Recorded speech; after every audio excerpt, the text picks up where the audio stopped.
encontrar las políticas de nuestros países. Ya muy pocos países están acostumbrados a tener clara la idea de la política que siguen. Y algunos, bueno, nos confunden también con información. Quizás tienen un gran conjunto de datos que los publican y cuando alguien quiere encontrar una idea concreta, simple y llanamente puede hasta confundirse, ¿no? Sin embargo, quizás lo que podemos tener como resultado de la lectura del día de ayer es que encontramos escenarios bastante filosóficos o poéticos o buenas intenciones cuando queremos encontrar políticas. Y cuando justamente definamos eso es que ahí van las políticas. Ustedes seguramente en el futuro van a definir políticas, ¿no? Ya sean políticas empresariales, políticas sectoriales y quizás algunos de ustedes también pueda generar algún tipo de políticas de nivel gubernamental. Y no importa dónde estemos, recuerden que las políticas siempre son, ¿no?, los elementos que nos orientan hacia donde queremos llegar. Y esa es la idea. Luego, el cómo las operativizamos o las ponemos en práctica depende sobre todo de proyectos. Un montón de proyectos o actividades que hacen los gobiernos o proyectos y actividades que hacen las instituciones en general. Y bueno, ahí es hasta donde llegamos básicamente con nuestro aporte. Sin embargo, al margen de este punto, hay uno nuevo que también nos tocaba revisar y les dije que les he dejado un documento que es bastante interesante y bastante completo y está relacionado con una publicación del gobierno peruano. Y bueno, si bien en Bolivia no tenemos un documento así, o por lo menos yo no lo conozco, vamos a usar la referencia peruana porque tiene un interesante marco teórico. Si pudieron revisar ese documento, van a darse cuenta que hay varias preguntas de interés que justamente nos sirven a nosotros para un curso que tiene que ver con el comercio internacional, ¿ya? Inclusive el mismo título del documento es Contratos Internacionales y están ligados sobre todo al escenario que nos interesa. A ver, lo que yo pude hacer con ese documento es, bueno, extractar las cosas, los elementos más básicos, aquello que nos puede interesar por ahora, y justamente eso es lo que les quiero mostrar. Ya, entonces, a ver, me voy a ir a compartirles mi pantalla. Pero lo que sí les digo, chicos, es que la información que les voy a proporcionar a continuación sale de ese documento, ¿ya? Así que sería bueno que lo revisen también. O que lo descarguen si es que quieren dar seguimiento a lo que voy a comentarles. Y ponemos compartir. Bueno, y ven ustedes ya mis diapositivas. Bueno, lo he colgado junto con las diapositivas de los 5 terms, ¿ya? Que luego volvemos a eso, a revisar lo que hemos avanzado, pero estas últimas diapositivas, chicos, van a estar actualizadas en breve en la plataforma. Sin embargo, recuerden, esto viene del documento, ese documento de interés nuestro. Ok, ya ven mi pantalla. Usando la referencia del documento llamado Contratos Internacionales del gobierno peruano, básicamente la primera parte de ese documento nos indica que todo lo que estamos hablando sobre comercio exterior y comercio internacional puede tener algún tipo de diferencia, ¿no? Y esto es algo que, bueno, pues llama la atención, dado que es un tema normativo y que vale la pena tomarlo como base. Por ejemplo, lo primero que nos muestra en ese documento es que hay la diferencia entre el comercio exterior, ¿ya?, y el comercio internacional. Así que podemos discutir brevemente ese punto. La diferencia fundamental entre el comercio exterior y el comercio internacional es que en el comercio exterior nos dice, bueno, son operaciones de importación y exportación, pero que están determinadas por temas normativos. ¿Ya? O sea, la parte normativa es la que me dice qué debo exportar y qué debo importar, pero basado en estas normas. Y todo lo que se adecue a esa definición, básicamente sería el comercio exterior. Ejemplo, nuestro país, Bolivia, tiene una relación de socio con el Mercosur. Entonces, en la vinculación Bolivia-Mercosur ya existen algún tipo de normativas. Y esas normativas son las que nos dicen que entre Bolivia y el área del Mercosur, cualquier país del Mercosur, solo podemos realizar comercio de frutas frescas, ni nada más. Bien, entonces el marco del comercio exterior que se basa en esa norma implicaría que el comercio exterior boliviano respecto al Mercosur se basa en la exportación e importación de solamente frutas frescas y nada más. Entonces es un aspecto bastante teórico, ¿ya? Se basa en las normas, pero lo intentan identificar como un concepto diferente al comercio internacional. ¿Ya? Entonces, esa sería una primera definición. El día de ayer les comentaba algo, ¿no? Les dije, a nivel normativo, sí, los que estudian leyes saben que hay una diferencia entre el comercio exterior y el comercio internacional. Y bueno, justamente es lo que aparece en el documento. Desde un punto de vista normativo, el comercio exterior se basa en aquel comercio regido por normas, sobre todo a nivel de las instituciones. Y por otro lado, la segunda idea, el comercio internacional, dice es igual, un conjunto de actividades comerciales realizados entre privados, bueno, también lo realizamos entre todos en general, pero que sean residentes de distintos países, ¿no? Y esa es quizás la última parte que nos permite verificar la diferencia de conceptos. Cuando hablamos de comercio exterior, nos basamos en la export e importación de bienes y servicios, pero basados en normas. En cambio, cuando hablamos del comercio internacional, sigue realizándose la exportación y la importación, pero nos concentramos en que quien exporta y quien importa son residentes de distintos países. En algún momento hemos discutido justamente el término de residencia, ¿no? Y cuando decimos que alguien es residente de un país, es que básicamente significa que es la persona identificada como parte y miembro del país, que nació en el país y tiene nacionalidad de ese país. Y puede ser que una persona residente boliviana pueda irse a vivir temporalmente, por ejemplo, digamos, no sé, a Corea del Sur. Sigue siendo residente boliviano mientras defina que su domicilio legal está en Bolivia y solo se fue, ¿no?, por alguna actividad a un país tan lejos, tan lejano como Corea del Sur. O lo mismo, un país cercano como, digamos, Argentina. Si uno sigue manteniendo su condición de ser miembro de un país y que vive y radica en el país, entonces es residente de Bolivia. Pero la persona también puede dejar de residir en nuestro país si decide, ¿no?, administrativamente hablando, si decide irse a otro país, a vivir en otro país y radicar en otro país. No pierde la nacionalidad boliviana, ya, así que sigue siendo boliviano, solo que ya no reside en Bolivia, sino que realiza sus actividades y decide tener su dirección propia en otro país. Y eso haría que una persona que era residente boliviana ahora sea residente en otro país, ¿no? Cuando cambie su condición administrativa, sobre todo. Y ahí van las dos definiciones para comenzar. Y independiente de esas definiciones, que bueno, siempre es bueno conocer algo más, lo que nos compete en esta parte del capítulo es hablar sobre qué mecanismos tenemos que nosotros utilizar para realizar el comercio internacional o el comercio exterior. Porque en términos de comercio, no importa si le llamo exterior o internacional, igual voy a vender y voy a comprar cosas. Por eso es que uno de los mecanismos que nos permite negociar lo que quiero generar y además resolver conflictos cuando estos aparecen, justamente viene a denominarse el contrato, ¿ya? Los contratos. Pero claro, no son cualquier tipo de contratos. Son, por ejemplo, los contratos de tipo comercial, porque estamos vinculando la actividad comercial. A esto me voy con el hecho de que también hay contratos, no sé, de otra naturaleza como contratos laborales, ¿ya?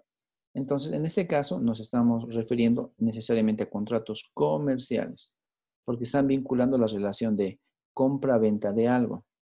Y para ser más específicos, vinculados básicamente a la parte del comercio internacional. Así que el contrato comercial se lo puede aplicar tranquilamente al comercio exterior, ¿ya? Solo que basado en las normas. Y el contrato comercial también se lo puede basar al comercio internacional, o sea, entre residentes distintos y que están realizando su relación de compra-venta de bienes y servicios. Esa es la idea fundamental.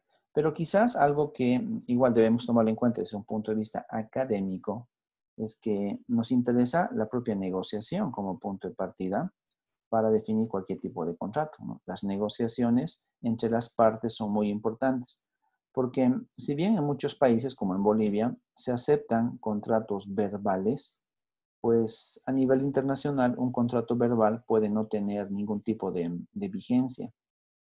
Por ejemplo, si hago un contrato con la China para que me venda barbijos para esta cuarentena, pues si lo hago simplemente de manera verbal, le digo, no sé, te juro que te voy a pagar si es que me mandas los barbijos, puede ser que la otra parte no me crea, ¿ya? O al revés. Me dice, ok, deposita el 50% del pago y palabra que te mando el producto apenas llegue el pago. Ese tipo de contratos verbales no son muy válidos en el comercio internacional. Porque les repito, cada país tiene su propia legislación. Y si bien en Bolivia se aceptan contratos verbales, pues no necesariamente son contratos verbales en el sentido del comercio internacional. Sobre todo se aplica a contratos civiles y también de alguna manera contratos laborales. Pero otro tipo de negociaciones y contratos no necesariamente están identificados ahí. Y lo mismo, quizás en la China, yo no conozco la legislación china, pero quizás en la China se acepte o no los contratos verbales. Entonces, para evitar cualquier susceptibilidad, lo que se sugiere es que tengamos nomás la definición de contratos. Y en este caso, obviamente, ligados al comercio internacional. Y de eso es lo que vamos a hablar en los siguientes minutos. Ya esa es nuestra introducción. Bueno, ¿qué es un contrato? Ustedes recordarán que hay muchas formas de definir un contrato. Hasta inclusive, ¿no? A modo de broma, inclusive en la televisión nos definen lo que es un contrato. ¿Quién se acuerda, chicos, qué es un contrato? ¿O quién puede comentar algo de lo que sería para nosotros un contrato? Yo creo que Nicolás sabe. Nicolás, ¿qué entiendes por un contrato? Tal vez es un acuerdo que se llega a dar por parte de, no sé, unas personas, entidades o grupos, Ya. Santiago. donde se tienen que regir ciertos datos Ya. específicos o, no sé, normas planteadas. Sí, de acuerdo. Santiago, ¿qué opinas vos? ¿Qué será un contrato? Eh, Parecido a lo que dijo Nicolás, o sea, es como un acuerdo entre partes en el cual ambas partes se obligan a cumplir con lo que está estipulado en el contrato. Ya, ok. O sea, son definiciones bastante formales las que nos proponen. Ok, pensé que alguno se iba no sé, iba a definir un tipo de contrato diferente. Pero básicamente la idea de un contrato es un documento, ¿no? Que vincula a las partes, donde las partes son las personas que firman el contrato, y que exigen algo, ¿no? Algo por parte de cada uno de los que firman ese contrato. Yo más, o sea, les preguntaba más a ustedes, chicos, porque inclusive en una serie de dibujos animados bastante graciosa se define lo que es un contrato, ¿no? Y es algo que vincula a las partes y que no se puede romper. Pues básicamente lo mismo estamos hablando aquí. Los contratos, por lo tanto, son, ¿no?, mecanismos que vinculan a dos o más partes, como indica la idea. Y esa es una definición, por si acaso, del documento, ya que tiene también, está como está entre comillas, chicos, tiene un autor que, bueno, por temas de espacio ya no lo pude poner, pero está referenciado como corresponde. Nos dice entonces que el contrato es un acuerdo entre las partes, ¿no? ¿Y qué está haciendo? Pues básicamente está creando o regulando algo, ¿no? Básicamente, en este caso podríamos hablar de algún tipo de relación, ¿no?, jurídica. Y cuando hablamos de patrimonio, no es que estoy viendo mi propio patrimonio, sino que también estoy identificando el elemento como que el patrimonio podría ser relativo al elemento que quiero vender o al elemento que quiero comprar. Hay muchas definiciones de contratos, pero la idea fundamental es la que tanto Nicolás como Santiago nos lo propusieron, ¿no? es tener a las partes identificadas, los que van a firmar el contrato, y que se están obligando a sí mismos a cumplir lo que está dispuesto en el contrato. Algo que también forma parte y es muy importante de un contrato es que sea algo libremente acordado. ¿Ya? Cualquier contrato tiene esa característica también, que debe ser de libre acuerdo y de mutuo acuerdo entre las partes. O sea, en otras palabras, no se puede firmar un acuerdo o un contrato por obligación, sino que más bien tiene que ser de libre acuerdo entre las partes, que todos tienen que ser, estar en la libertad de querer firmar el contrato. Y algo que también nos propone las definiciones estas, que igual, como ven, está en comillas, entonces tiene un autor, es que tienen que estar sí o sí regidas por la ley, ¿no?, del país o de los países donde se aplican estos contratos. Entonces, por ahora estamos hablando de la palabra contrato de forma general. En la siguiente lámina aparece el concepto de un contrato, pero para temas ya comerciales, que son los fines de esta unidad. Y sin embargo, la definición no va a cambiar sustancialmente. ¿Ya? La idea fundamental es entonces darnos cuenta que hay una o varias personas, ¿sí?, que están básicamente acordando hacer algo. Por ejemplo, están acordando prestar algún servicio o dar alguna cosa, donde la palabra cosa tranquilamente significa una mercancía que estamos comprando o estamos vendiendo. Y esa es la idea, ¿no? Ahora, cuando hablamos de algo más específico, que ya no es un contrato en general, sino hablamos ahora de un contrato, por ejemplo, de compra-venta, y luego vamos a vincularlo con el ámbito internacional. La compra-venta básicamente define los actores, o sea, esos sujetos que están firmando el contrato y está indicando que son básicamente un vendedor y un comprador. O sea, es algo bastante obvio, pero a pesar de que es obvio, es mejor ponerlo como parte de la definición. Entonces, el contrato de compra-venta hace que el vendedor esté obligado a hacer algo.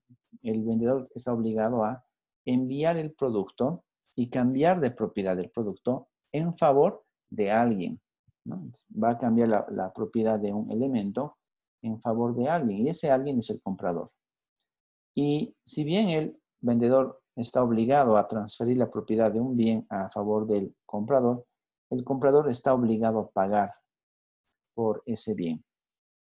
Y esa quizás es la definición más básica que podemos conocer, porque además es la que nosotros aplicamos cuando compramos cualquier bien. Ya sea que lo compremos en un mercado local o también que nosotros lo compremos a nivel internacional.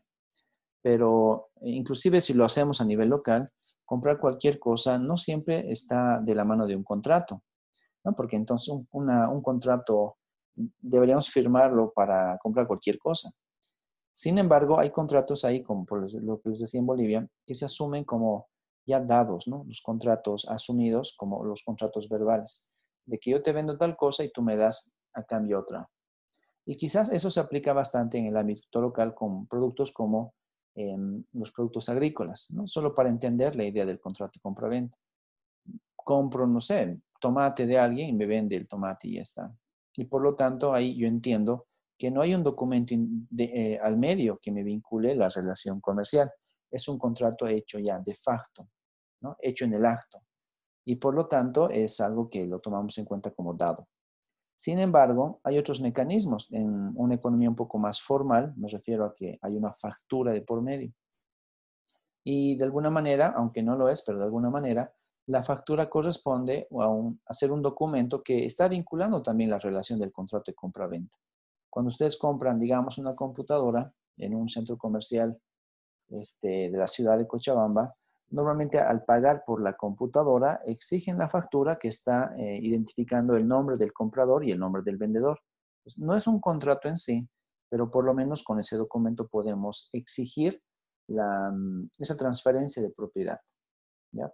Entonces son cosas que a nivel legal, o sea, para un abogado serían pues fundamentales. Al abogado le interesa que todo esté según los códigos de comercio, el código de relaciones en general que existen en los países, ¿no? Relaciones comerciales me refiero.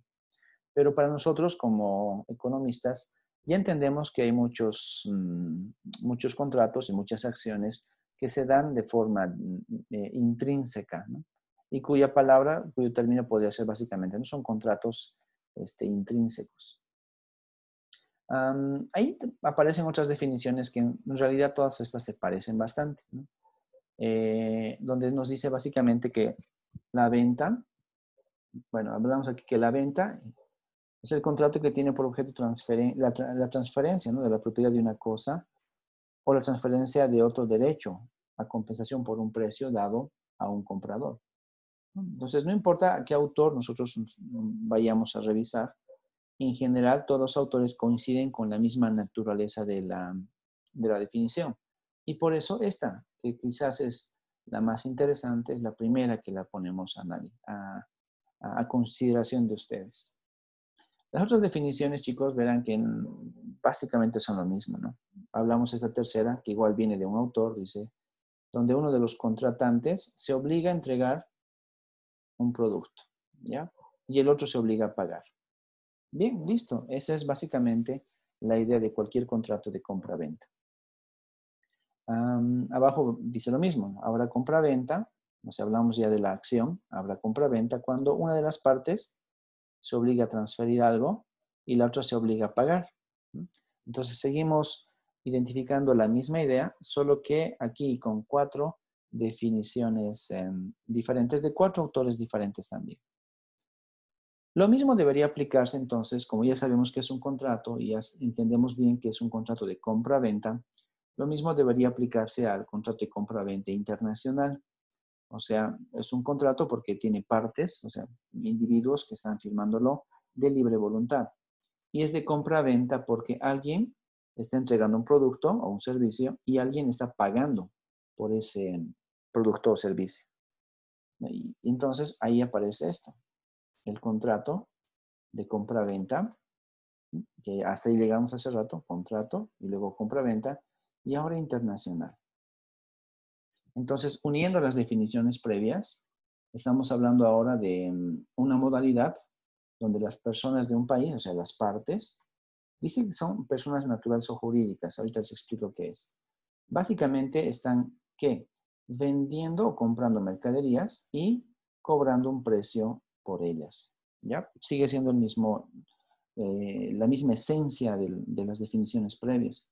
Seguimos hablando de individuos que alguien se encarga de dar el producto y alguien se encarga de pagar por ese producto, pero a nivel internacional. Y cuando hacemos referencia a personas naturales o jurídicas, chicos, en términos generales, una persona natural somos todos nosotros, ¿no? Personas con nombre y apellido. Y nos volvemos personas jurídicas cuando nosotros somos asumidos como empresas. Por ejemplo, yo, Rodrigo Paniagua, soy una persona boliviano común y corriente y por lo tanto, en un contrato, yo figuro como una persona natural. Pero podría ser el caso que yo abro mi empresa a mi nombre y se llamaría Rodrigo Paniagua SRL, ¿ya? Con hasta 15 accionistas. Y por lo tanto, esta empresa llamada Rodrigo Paniagua SRL ya no sería una persona natural, sino que se convierte automáticamente en una persona jurídica. Entonces, cualquier empresa, cualquier institución del gobierno o cualquier institución legalmente constituida es en sí misma una persona jurídica. ¿Ya? La UPB, por ejemplo, es una persona jurídica, pero el rector de la UPB, él es una persona natural. Y así distinguimos las partes que forman justamente a los individuos que están ahí firmando un contrato de compra-venta internacional. Notaremos, y eso es bastante necesario aquí, notaremos que la definición no cambia sustancialmente. De un contrato de compra-venta común y corriente no cambia sustancialmente a la definición de un contrato de compra-venta internacional. Porque lo que nos dice es que estamos hablando del escenario internacional, pero al final de cuentas seguimos mandando una mercadería y seguimos pagando por un precio. Entonces, esa es la idea fundamental. Ahora, otra definición que complementa a lo que es el contrato de compra-venta internacional es cuando hablamos, ¿no?, de que esta acción de compra-venta internacional es una función básica del comercio exterior. ¿ya? Porque estamos tomando en cuenta aquí la definición de este documento que indica que el comercio exterior es esa relación de exportación e importación basada en normas. Entonces, una norma fundamental es el contrato de compraventa internacional. Y esta relación de intercambio, ¿no? Básicamente tiene que ser identificada sobre todo como una convención entre las partes, ¿no? Una convención mutua donde alguien se obliga a hacer algo, básicamente en la cual se obliga a que el vendedor entregue algo, ¿no? Entrega un producto. Aquí le dice una cosa, pero es una mercancía en general. Y el comprador tiene, ¿no? El comprador tiene que hacer algo también. Tiene que pagar el precio por esta mercancía. Entonces, inclusive, tomando en cuenta esa diferenciación de la economía internacional versus el comercio internacional o comercio exterior, estamos entendiendo que igual nos basamos en normas y una norma fundamental para nosotros es justamente el contrato. ¿Ya?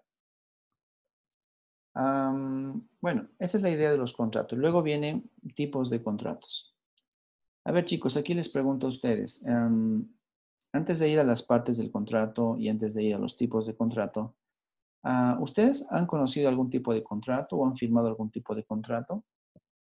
Obviamente no estamos hablando necesariamente de compra-venta internacional, pero por lo menos algún contrato que conozcan ustedes o que hayan conocido en el pasado. Cuando vas a sacar tu tarjeta al banco, te hacen firmar un contrato. Ya, ¿y has leído qué dice ese contrato? No, ni por accidente, la verdad, le dicen. Ay, ¿cómo pues? Ah, Francisco. O sea, tal vez has entregado tu vida ahí y no te has fijado. Confío en el BNB, che. No, no. Ah, Francisco. Nicole quería decir algo. Santiago también. Creo que igual, o sea, cuando te abres una cuenta en alguna red social, igual aceptas términos y condiciones, es un tipo de contrato quizás o no. De hecho, sí. Eso es justamente bien. Buen ejemplo.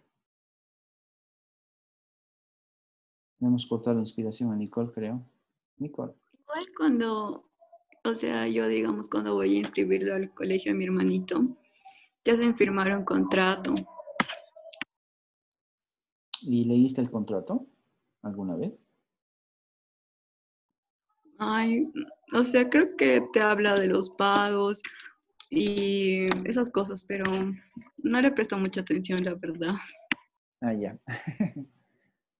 Ok. ¿Alguien alguna vez ha leído un contrato de las redes sociales? Paola, tal vez. No, para nada, yo igual solo acepto. Wow. ¿Y algún contrato que hayas firmado, Paola? O sea, para cuando te dicen lo de las cookies, o sea, para aceptar que tengas que entrar a una página y leer, una vez lo quise leer, o sea, porque te daba la opción de decir que no querías y ahí te iba diciendo, ¿no? Como que de las opciones, te Ya. daba como opción de que te aparezcan anuncios según las cosas que te gusten o que te manden mensajes y podías ir apagando esas opciones. Entonces yo las apagué, digamos, toditas y dije ya, ahora sí aceptar, pero eso, digamos, o sea, sé que te van poniendo opciones, al menos en esa página, Ah, de digamos. acuerdo, sí, eso es cierto. Antes los contratos no eran tan fuertes como ahora. Y claro, antes sí, te decía que usted va a dar información de tal forma de que esa información va a ser administrada por nuestra empresa, va a servir esa información para mejorar el uso de la aplicación y cosas por el estilo. Y cuando se empezó a masificar el Internet, te empezaron a decir, ok, vamos a rastrear su información mediante cookies y esos cookies nos van a dar información de cómo usted usa la aplicación, así que no se asuste, acepte la cookie. Y claro, uno puede decir que no, y ya, y luego sigue con el programa. Así que bien, Laura. Por lo menos alguien sí leyó. Tal Abigail, vez, tal vez dice cuando rentas un auto. ya, ¿qué tipo de contrato es? No me refiero a la naturaleza, sino, ¿qué dice en el contrato? ¿Qué te acuerdas que dice en el contrato? O sea, dice cuánto vas a pagar, cuánto, o sea, cuánto sería el seguro, porque sí o sí tienes que adquirir un seguro. Si Ujú. pasa algo con el auto, entonces sí, por lo general son como $300 y si pasa algo, digamos, con un asiento, qué sé yo, retienen ese seguro y te cobran si es algo más.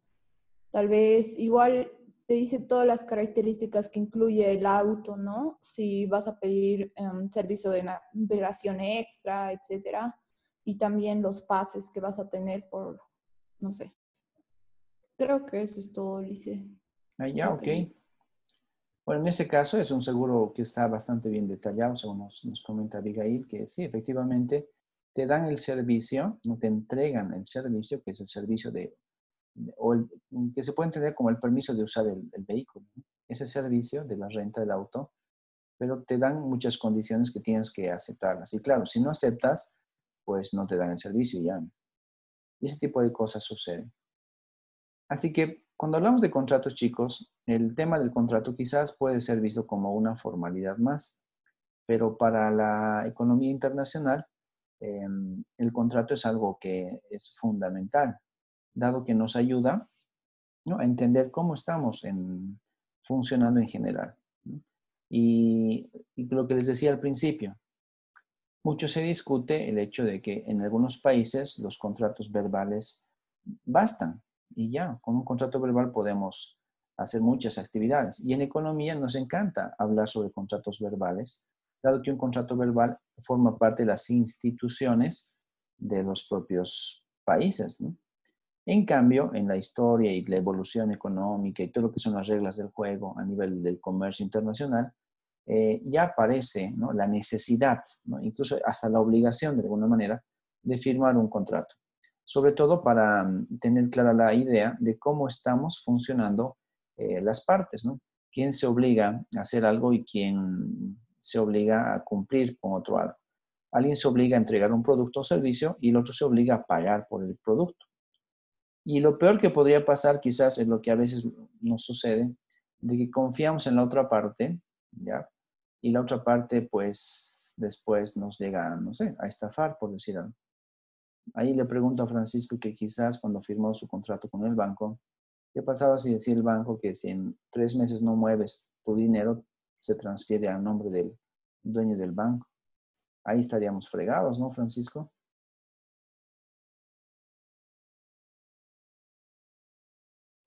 Creo que Francisco no está. No, no, sí, sí, si estuviéramos, sería súper triste, la verdad. Sí, es necesario leer el contrato, aunque sea largo. Sí, bueno, solo por comentario adicional, igual, porque este tema de contratos es bastante aburrido, chicos, van a ver, se van a aburrir en esta clase. Pero solo por comentar igual.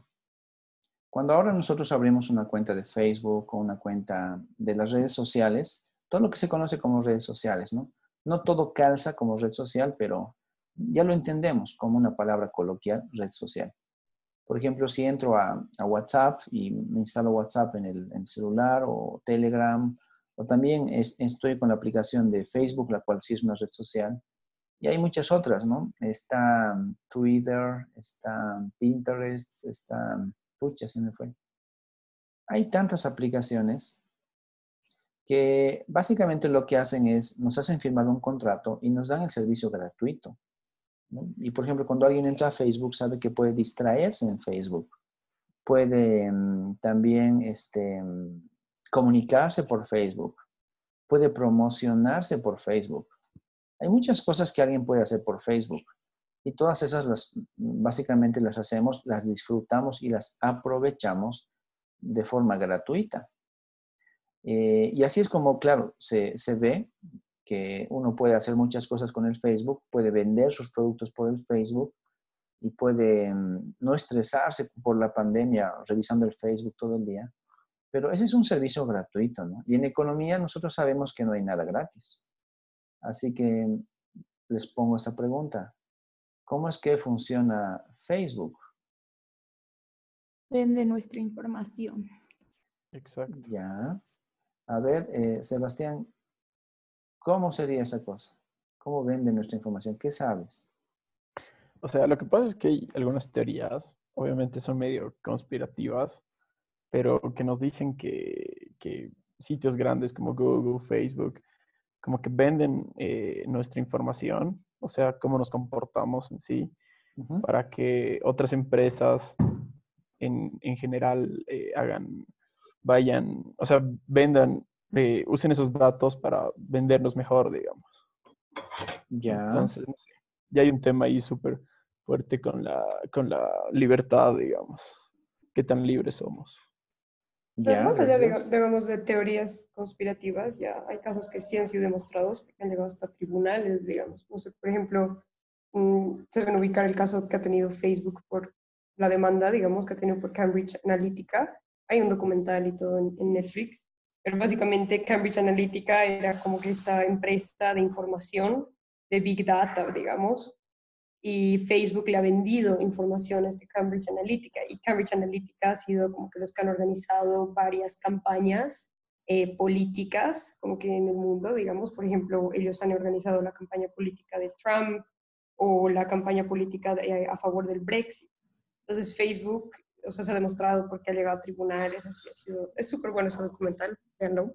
Pero el punto es que Facebook le ha vendido información de los usuarios y lo que ellos han hecho básicamente ha sido identificar a ciertos tipos de usuarios con esta información para poder cambiar la decisión y que voten por Trump y que estén a favor del Brexit, por ejemplo. Entonces, eso ha sido súper grave, digamos, porque la información que tenía Facebook ha servido para cambiar las decisiones de las personas, digamos, y ahí te pones a pensar realmente qué tan libre soy si en Facebook y en todas las publicidades al final van a cambiar mis decisiones, digamos. Y ahí hablaba mucho de realmente estamos en un sistema democrático, digamos, es súper bueno. Lo vi así. Igual hay una peli que se Ujú. llama, creo que Snowden o algo así, y te habla de eso, de toda la información que adquieren, digamos, solo con que nosotros estemos conectados a un dispositivo.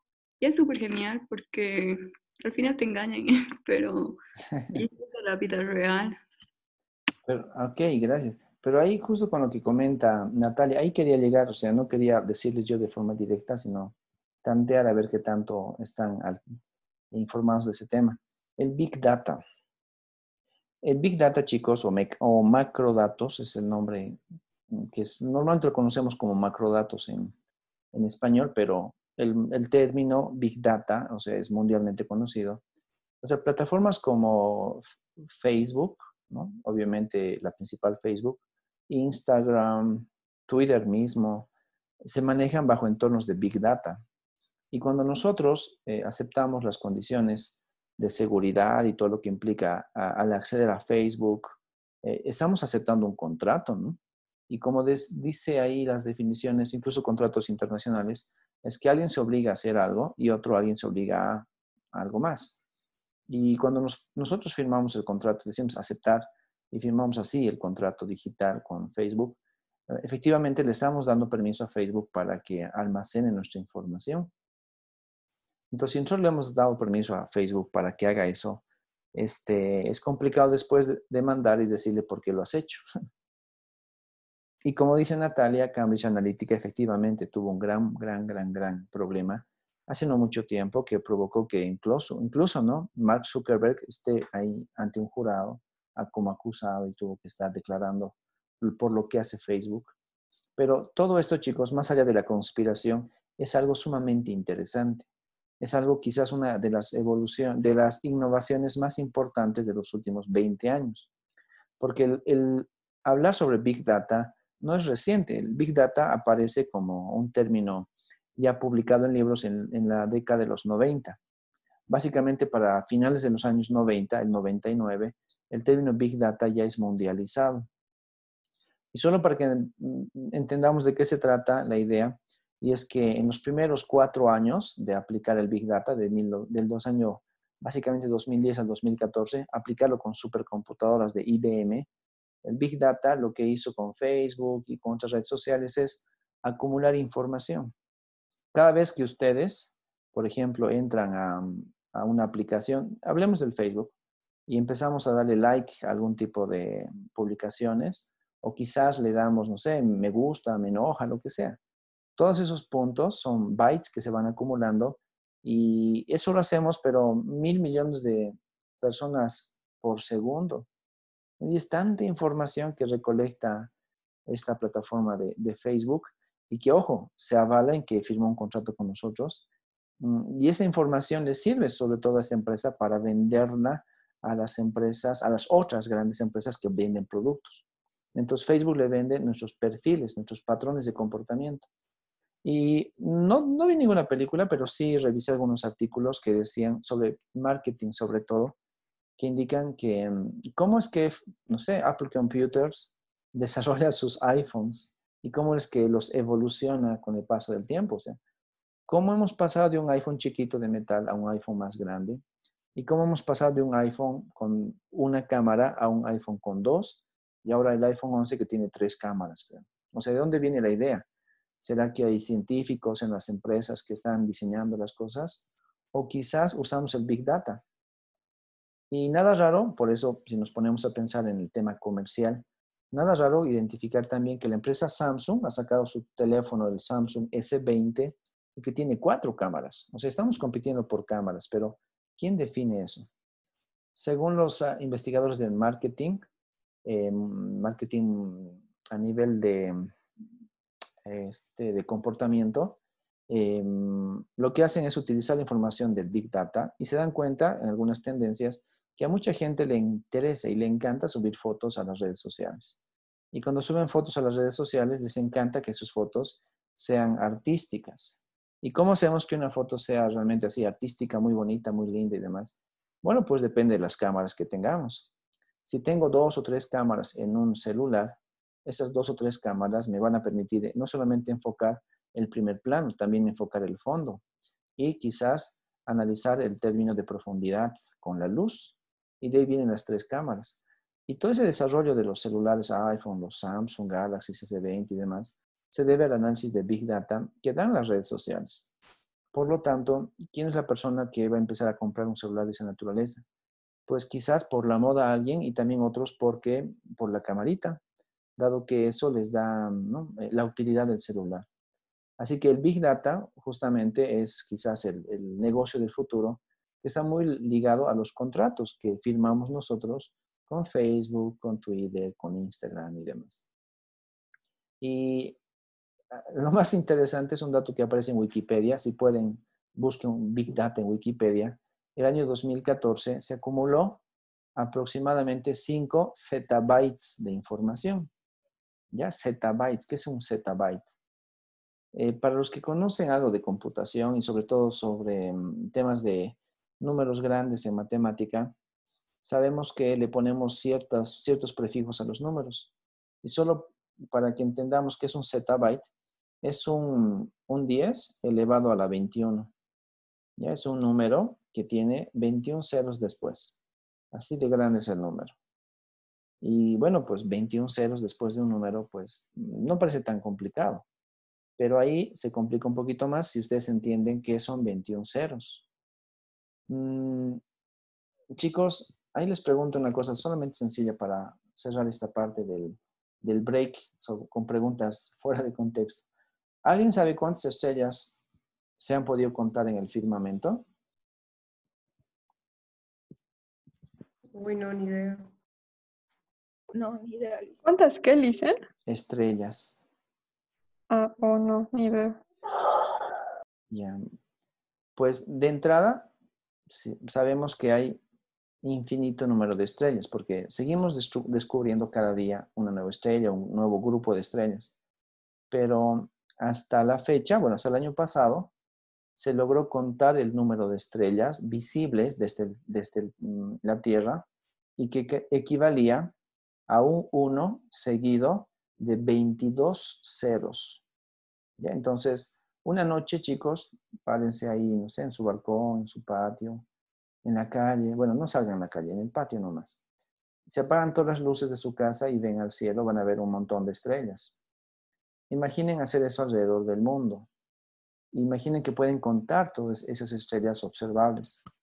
Según esta forma de medir el número de estrellas, la NASA ha contabilizado un 1 seguido de 22 ceros. Así de grande es el número de estrellas. ¿Y cuánta información hemos recolectado en 4 años de usar redes sociales? Pues un 1 seguido de 21 ceros. O sea, por un cerito no es equivalente al número de estrellas en el firmamento.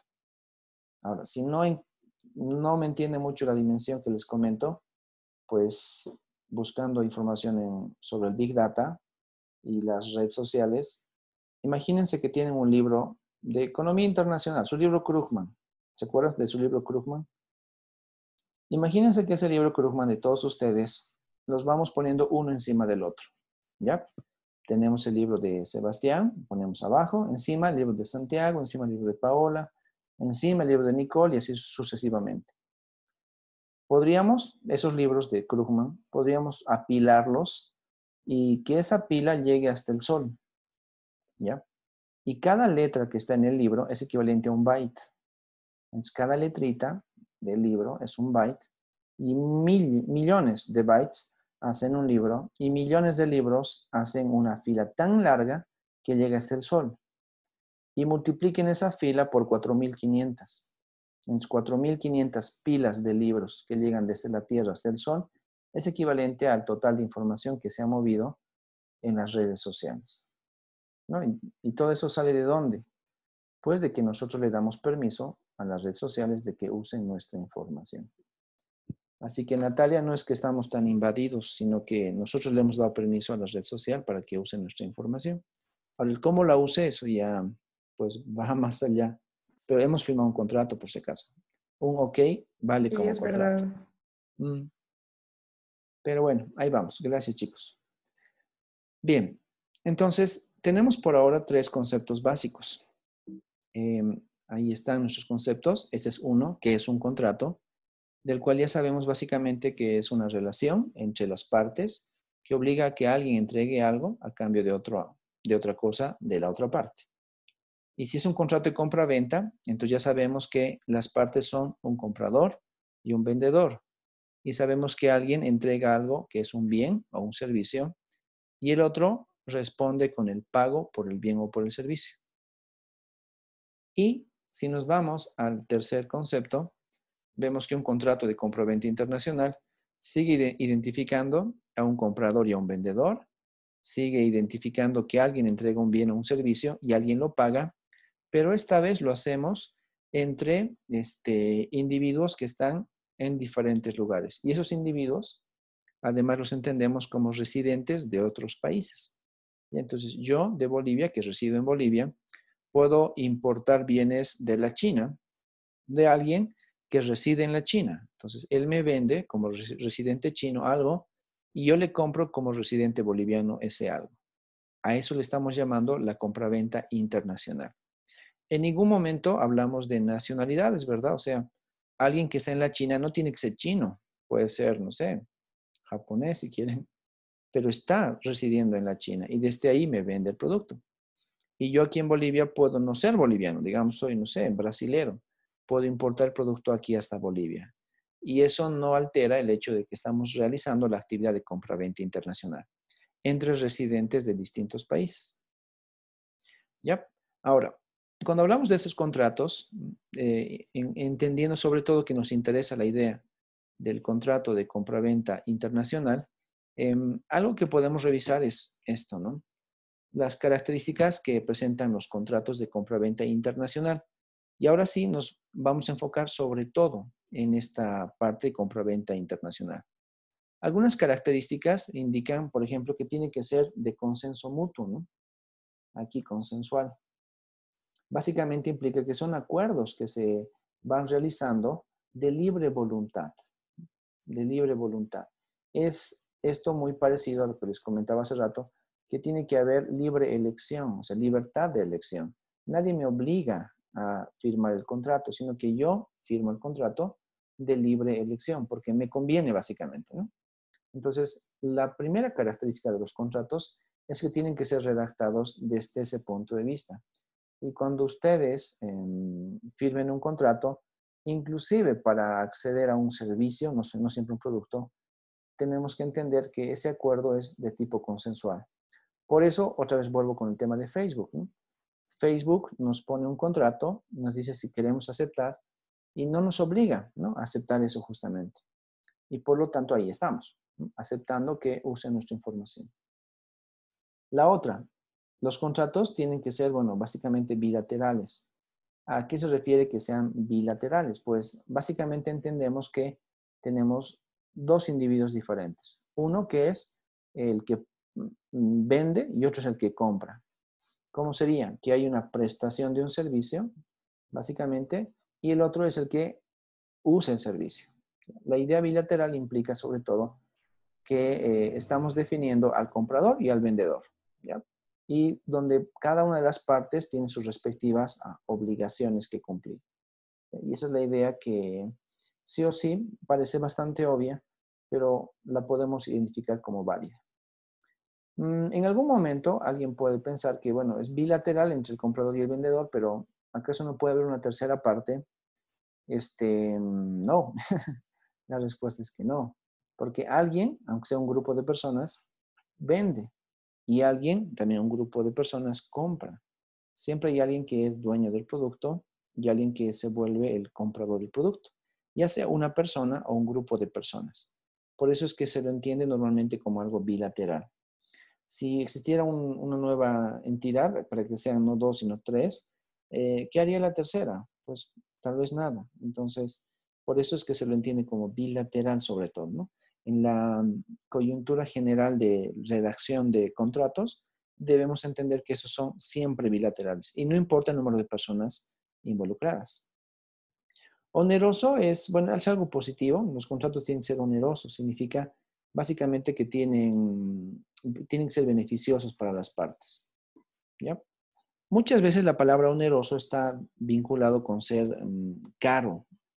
Algo oneroso es algo bastante caro, pero en este caso lo oneroso se lo entiende como que es algo costoso, pero también que es lucrativo para ambas partes.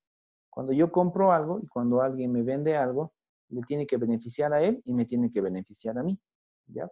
En el caso de las redes sociales, ellos se benefician porque yo les doy la información gratuita y yo me beneficio porque me divierto en las redes sociales de forma gratuita también. Y la tercera cualidad de los contratos es que son onerosos. Y claro, les repito, chicos, cuando alguien busca el término oneroso, hace referencia a que es algo costoso. Pero aquí es oneroso porque es beneficioso para ambas partes. Así es como lo identificamos. Conmutativo. Bueno, dice básicamente que las obligaciones del contrato deben ser identificables prácticamente por todos, ¿ya? O sea, que si yo estoy vendiendo un producto, digamos una galleta, esta galleta tiene que ser plenamente identificada por mí y también por el comprador. Yo le vendo y él me está comprando.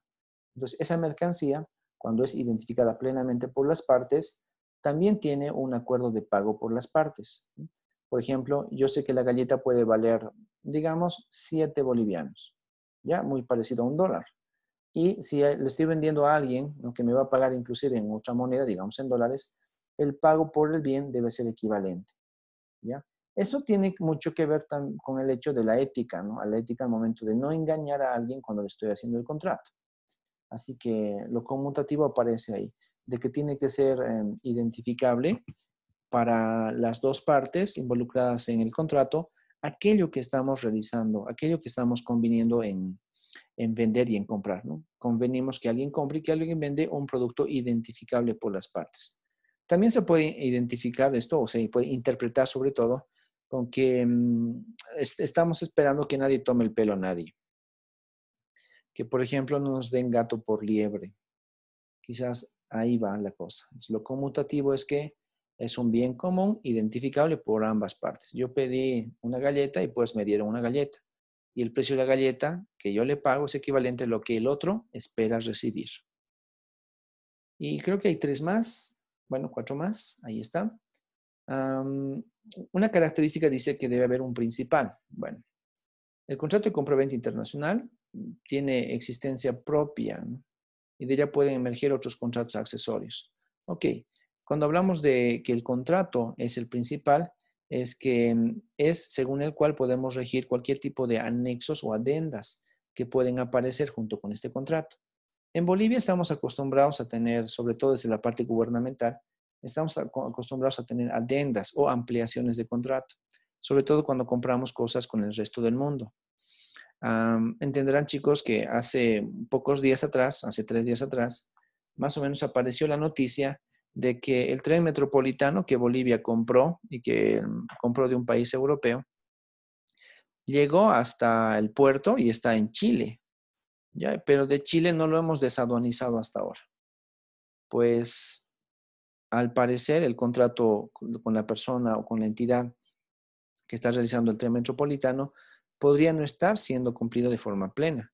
Y esa importación de los vagones para el tren metropolitano podría inclusive ser rematados en Chile, porque no se ha pagado el almacenaje en Chile y porque está cumpliendo ahí un espacio está cubriendo un espacio que debería ser quizás alquilado a otras instancias, y por eso el almacén lo quiere rematar, ya porque parece, según sus normas, que ya es un bien denominado abandonado.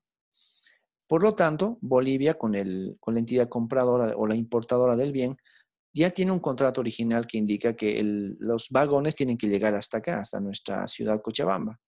Pero dado que hay dificultades, como por ejemplo el coronavirus, el hecho de que todos los países han estado en problemas, de que no se puede ir allá para solucionar el tema del abandono de la mercancía y demás, puede darnos pie a que firmemos una adenda, ¿no? Donde una adenda es una ampliación o corrección del contrato principal.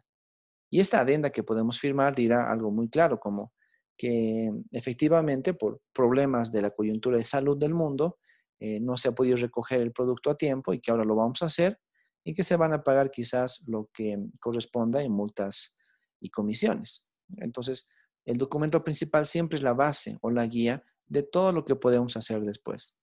Y en Bolivia esas partes adicionales se conocen como adendas. Cuando hablamos, sobre todo aquí, dice emerger otros contratos accesorios, es justamente la adenda, ¿no? O contratos menores, contratos adicionales, pero todos regidos siempre en el contrato principal. Y si bien eso se aplica en el comercio internacional, así como les comenté el ejemplo, puede darse tranquilamente, también hubieron otros eventos en el pasado que fueron bastante similares a este de los contratos.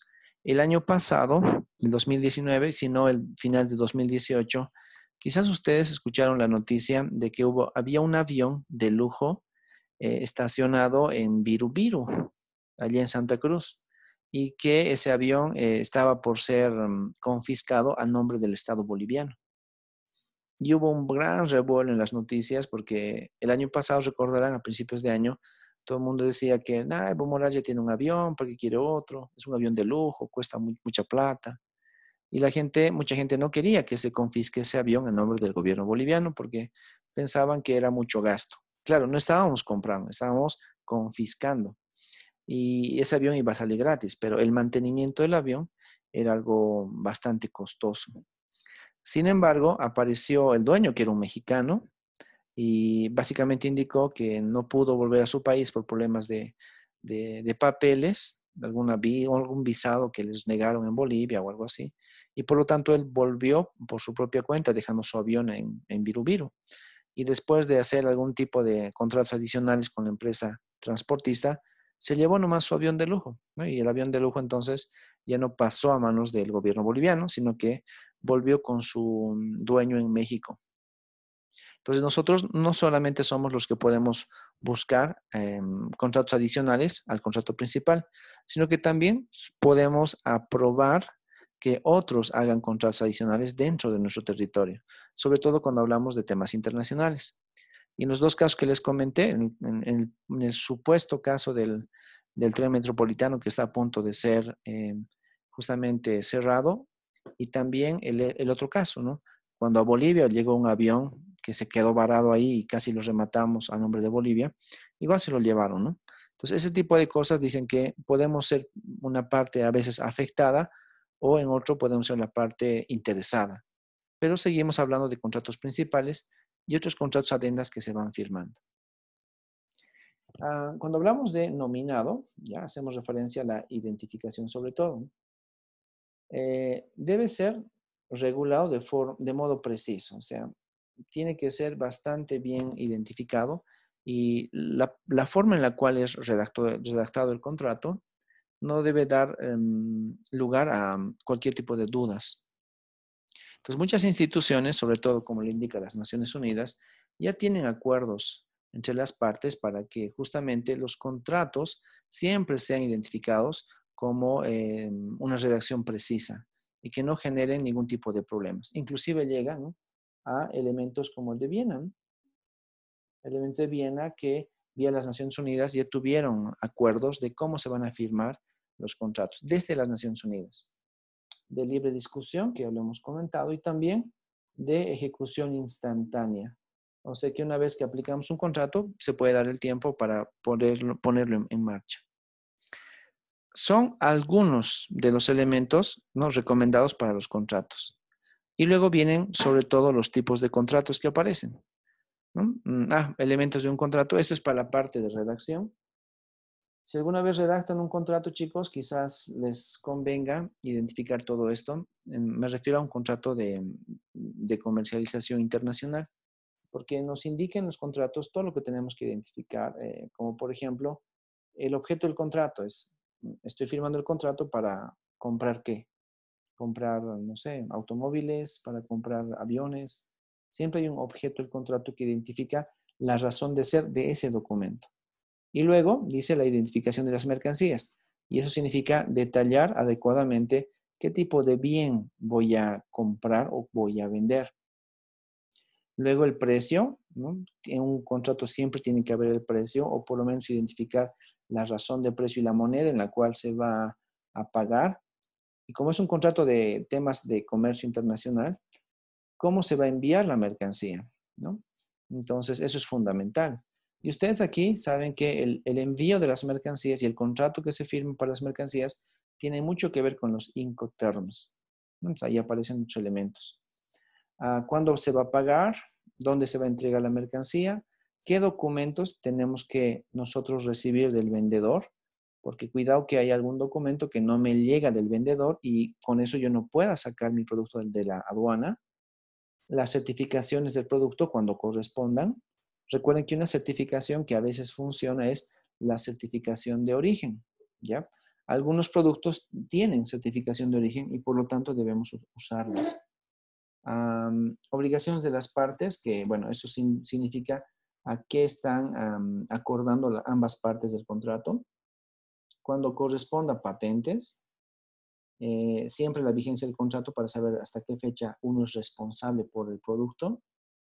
Y claro, el tema de legislación depende si es que quizás el país en el cual se está firmando el contrato tiene legislación específica que regule contratos internacionales. Algo que siempre es bienvenido es el arbitraje. Y cuando hablamos de un arbitraje, chicos, es quizás lo más parecido a una conciliación si es que las partes se pelean. Imagínense que nosotros compramos un avión de la China y ese avión llega aquí y bueno, y no funciona. Pues la China dirá, yo te he vendido el avión y te he entregado el avión. Nunca dije que funcionara. Y nosotros pues nos enojamos, ¿verdad? Y nos vamos entonces a un arbitraje. Y el arbitraje normalmente lo hace la Organización Mundial del Comercio, que tiene su oficina de arbitrajes, así como lo hemos estudiado hace un par de semanas atrás. Entonces, instituciones como la OMC son en sí mismas entidades reconocidas como árbitros en temas de comercio internacional. Y finalmente, la firma. Pero si bien todo eso es una parte bastante teórica de cómo funciona un contrato, hay varios tipos de contratos. Realmente hay muchos. Y antes de mostrarles la idea de si hay tipos de contratos que quizás no sabíamos que existían, aparece una pregunta, ¿no? Y esta ya la pueden responder ustedes. Con todo lo que saben ahora sobre Incoterms y todo lo que hemos identificado en los últimos 3 días sobre todo, ¿creen que es necesario incorporar los Incoterms dentro de un contrato? Paola Delgadillo, ¿qué opinas?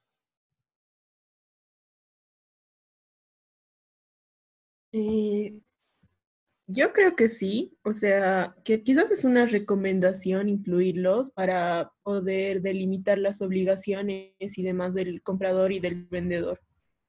Ok, bien. ¿Alguien que diga que no? ¿O que más o menos no? Bueno, depende, creo yo, No es necesario completamente, ¿no? Porque los 5 terms son, o sea, no son obligatorias, entonces yo creo que es más que todo, tanto como el comprador como el vendedor tienen que recién acordar usar los 5 terms. Ya, perfecto. Sí, tienes razón, ven. Como es algo, el Incoterms es algo voluntario, o sea, por lo tanto no es obligatorio, entonces podría no incorporarse, porque a veces hay relaciones comerciales que son fácilmente identificables. Por ejemplo, cuando alguien ya firma un contrato, más que un contrato, un convenio entre países, sabemos que Bolivia, en el marco del convenio con la CAN, sabe que tiene muchos beneficios, ¿no? Y además, uno de esos beneficios podría ser justamente relacionado a el apoyo, ¿no?, a un comercio internacional fluido dentro de la comunidad andina. Y por lo tanto, si tenemos esa facilidad de apoyar al comercio internacional y que sea fluido, que las autoridades estén vinculándose con esas actividades de flexibilización, entonces ahí parecería que no es tan importante firmar un contrato incluyendo el Incoterm. ¿Ya? Así que, ok, gracias por ambas participaciones. La respuesta aquí es, se recomienda, porque siempre es bueno tener una norma, aunque no es obligatoria, pero tener una norma de respaldo de lo que estamos haciendo. De tal manera de que así las partes estén luego bien enteradas de lo que estamos haciendo y ninguna de esas diga que, yo te dije o no te dije, o me comprometí o no me comprometí. ¿Ya? Así que ahí vamos. ¿Es necesario? No es tan necesario, pero se recomienda que lo tengamos. Aquí está la palabra, se recomienda su uso. Bien, ahora sí los tipos de contratos. Esta parte de los tipos de contratos, igual son definiciones largas, chicos, bastante largas. Las vamos a ir identificando poco a poco y les voy a ir haciendo algunas preguntas para que podamos entender todos bastante bien cuáles son estas definiciones. Creo que son unas 8 tipos de contratos que vamos a revisar a partir de ahora, ¿ya? Y con esos 8 tipos de contratos vamos a ver más o menos cómo estamos relacionándonos en general. A ver, por ejemplo. A ver, chicos, lo primero que aparece aquí es esto que significa el contrato de distribución. ¿Ya? Lo primero que me interesa es ver el contrato de distribución. ¿Cuándo creen que es importante hablar de un contrato de distribución? Solamente, bueno, conociendo el título. ¿Cuándo creen? O sea, sin tratar de leer lo demás, porque en serio habla sobre varias cosas. ¿Cuándo creen, chicos, que es importante hablar sobre un contrato de distribución? Tal vez cuando estamos hablando, no sé, de algún tipo de contrato entre productores y vendedores. No sé, digamos, yo tengo mi empresa, yo produzco, pero no distribuyo, digamos, esto. No sé, por ejemplo, con los supermercados o algo así. Ya, sí, la idea de un supermercado es bastante válida en este caso. Natalia, o sea, lo que dice Natalia es bastante atinado a lo que dice el contrato de distribución. Para empezar, la definición de un profesor denominado ahí Sidney Bravo nos dice que es un contrato atípico, o sea, no es obligatorio. Es un contrato atípico, no tiene normalmente una norma que lo regule en general y por lo tanto es un contrato que podemos o no firmarlo. Sin embargo, cuando nosotros lo firmamos, estamos ordenando nuestras actividades. Y justamente es lo que dice aquí. Permite al fabricante poner a una persona denominada como la distribuidora, la cual se encargará de las ventas. Y eso es lo que pasa en un supermercado. Si vamos, bueno, no sé, hace 2 meses que no voy a un supermercado, pero la última vez que fui, prácticamente recordaba que hay toda una pila, ¿no? Toda una manga de productos que está lleno de elementos, por ejemplo, de la pil. ¿Ya? La pil tiene ahí su estante de productos. Es una de las mangas del supermercado, una de las zonas donde está identificado el supermercado, está exclusivo para productos de la pil. Eso para nosotros significa entonces que la PIL firmó un contrato de distribución con ese supermercado y el supermercado, por lo tanto, asume la representación de vender el producto, ¿no? Y lo vende, claro, poniendo la propaganda respectiva en un lugar adecuado, quizás a la entradita o a la salida del supermercado para que la gente siempre se acuerde y veamos las estrategias. Y eso es lo que sucede. Entonces, estos contratos de distribución están sumamente identificados para que haya alguien encargado de distribuir y sepamos que solo distribuye y que no está produciendo. Y luego los consumidores podemos hacer alguna queja si corresponde, pero la queja jamás se da sobre la producción al distribuidor. O sea, nosotros no podemos, y es más, no creo que nos atrevamos a pedirle al supermercado algo o quejarnos por algo de un producto que esté, no sé, digamos, con algún defecto. Porque nosotros ya entendemos que el supermercado lo que hace es solo distribuir y no produce, ¿no? No podríamos ir al supermercado y decirle, a usted está produciendo mal estos productos lácteos. Pues automáticamente ese supermercado nos derivaría quizás hacia el productor, pero él jamás atendería ese reclamo, ¿no? Porque no le compete, solamente distribuye. O bien, por obvias razones, ya luego podemos verificar los otros elementos, ¿no? El distribuidor tiene beneficios por ese margen del precio entre lo que él compra como mayorista y lo que vende. Aunque claro, un supermercado, chicos, no necesariamente compra, sino que sobre todo alquila el espacio donde las empresas ponen su producto. Por ejemplo, otra vez, cuando firman el contrato hipotético entre la PIL y el supermercado, digamos el Hipermaxi, que es uno de los más amplios por todo Cochabamba, entonces la PIL se obliga a entregar el producto al Hipermaxi en tal cantidad y en tal detalle cada cierto periodo de tiempo, y el Hipermaxi se obliga, por ejemplo, a ponerlo en un estante que sea vistoso para que cualquier persona que entre al supermercado ya sepa que es el producto ahí. Entonces, básicamente, cuando hacen eso, luego le puede cobrar un alquiler por el espacio, ¿no? El Hipermaxi a la PIL. O también le puede decir, ok, todo el producto que tú me entregues lo vamos a asumir a un precio, digamos un precio de 1, y luego yo lo voy a vender a un precio de 2. ¿Ya? Y ese margen de diferencia por productos masivos es lo que se va a quedar conmigo como ganancia. Entonces, yo como Hipermaxi asumo el costo de la electricidad y de todos los costos indirectos, y mi ganancia va a ser el diferencial de precios de venta, ¿no? Esa puede ser tranquilamente la idea del acuerdo entre esas dos partes, y terminamos, por lo tanto, estando satisfechos las dos partes. La PIL está vendiendo su producto y quizás lo vende a un precio de mayorista al Hipermaxi y gana, por lo tanto, su respectivo margen. Y luego el supermercado gana también porque como hace una venta masiva, por cada producto gana centavitos, pero por miles de productos esos centavitos se vuelven también miles. Y eso le permite ganar, ¿no?, el dinero respectivo para esta empresa. Y de eso se trata el tema de un contrato de distribución. Ahora, aplicado, por ejemplo, al escenario de comercio internacional, hay varias formas de verificar dónde se aplicaría el contrato de distribución.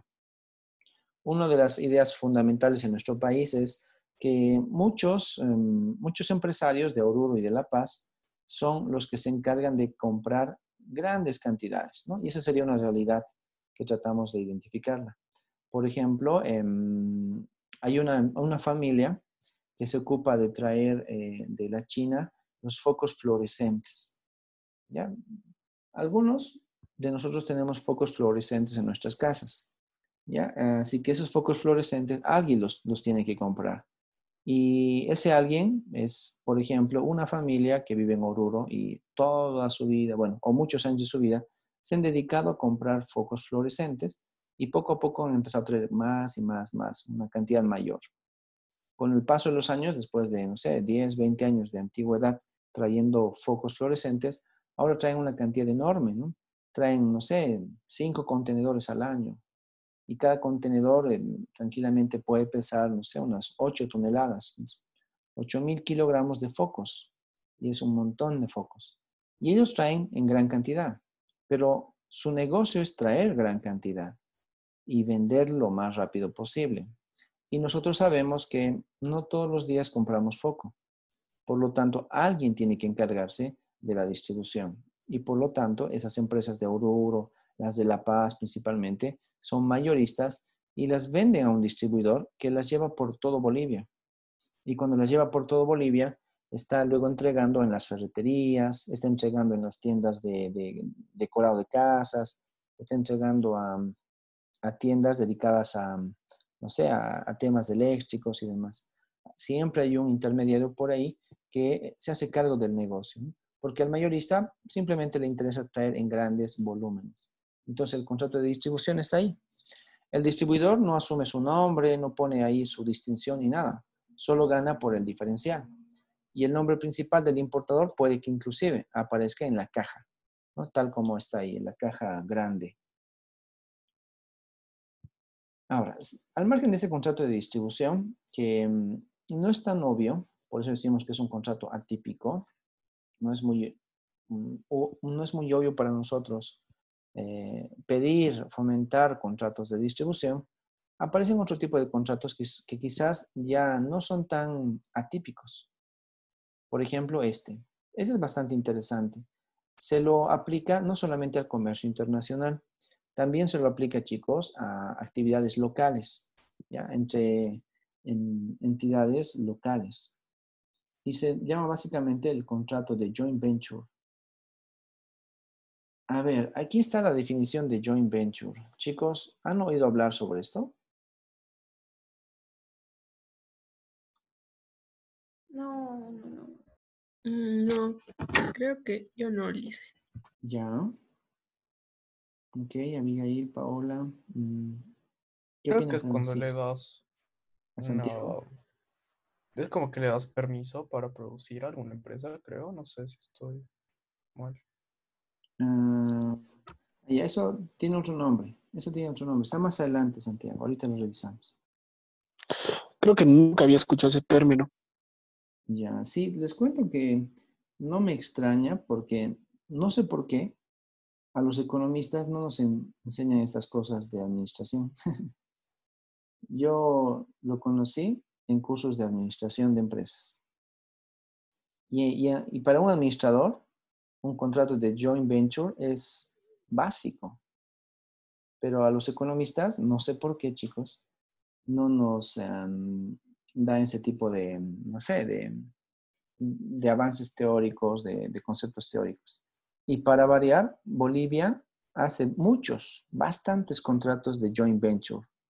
Uno de esos contratos de joint venture muy actual y bastante famoso en Bolivia está sobre todo dirigido hacia la explotación del hierro del Motum.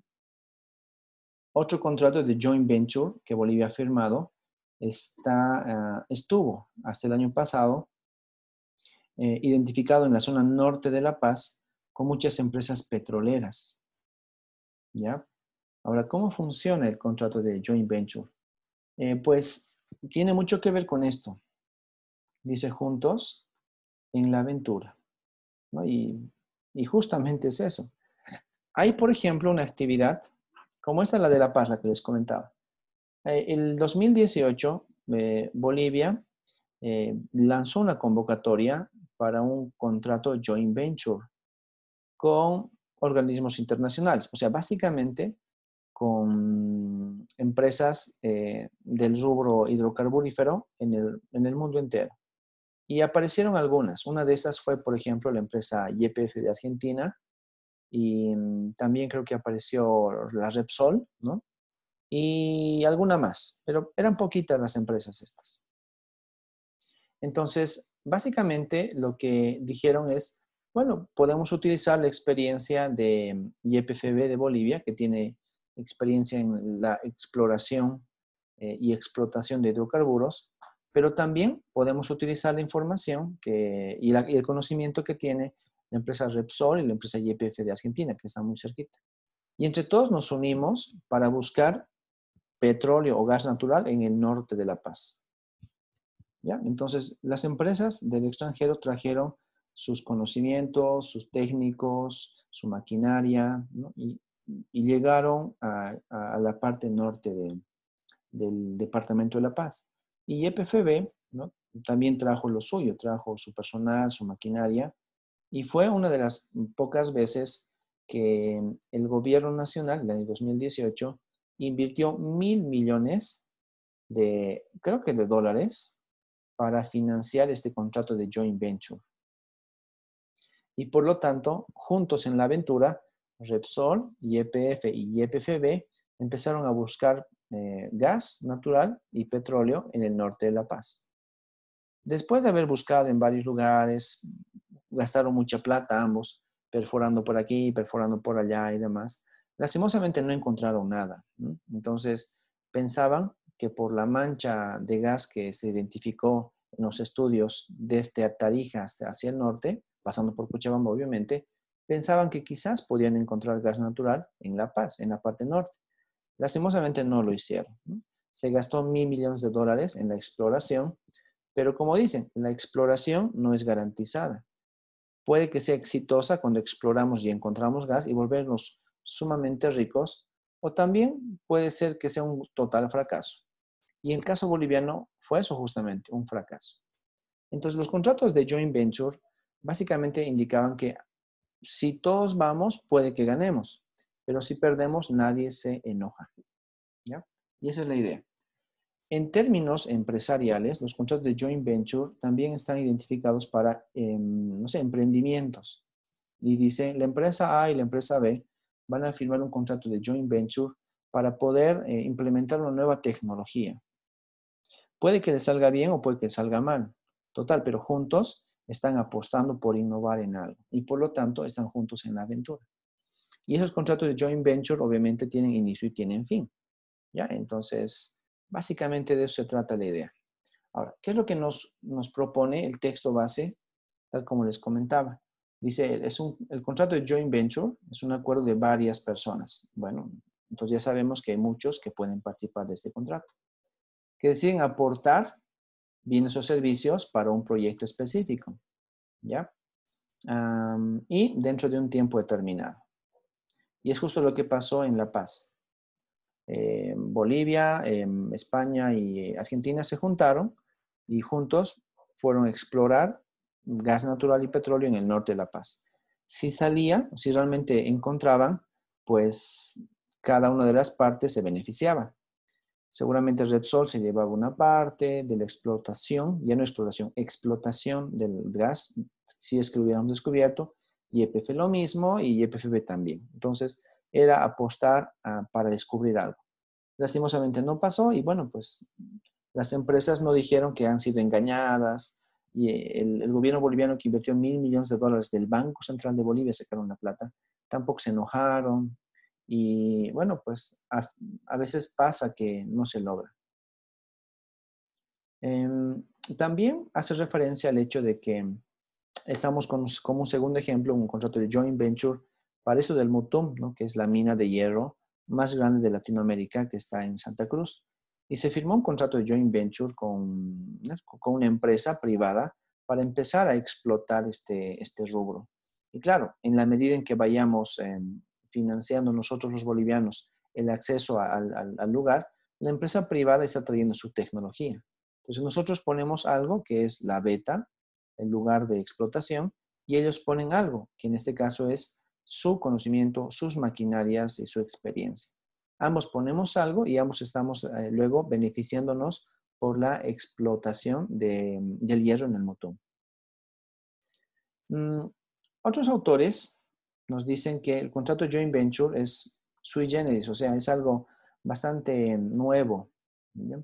Y tiene características peculiares. Y claro, es que estamos apostando a que juntos podemos lograr cosas interesantes.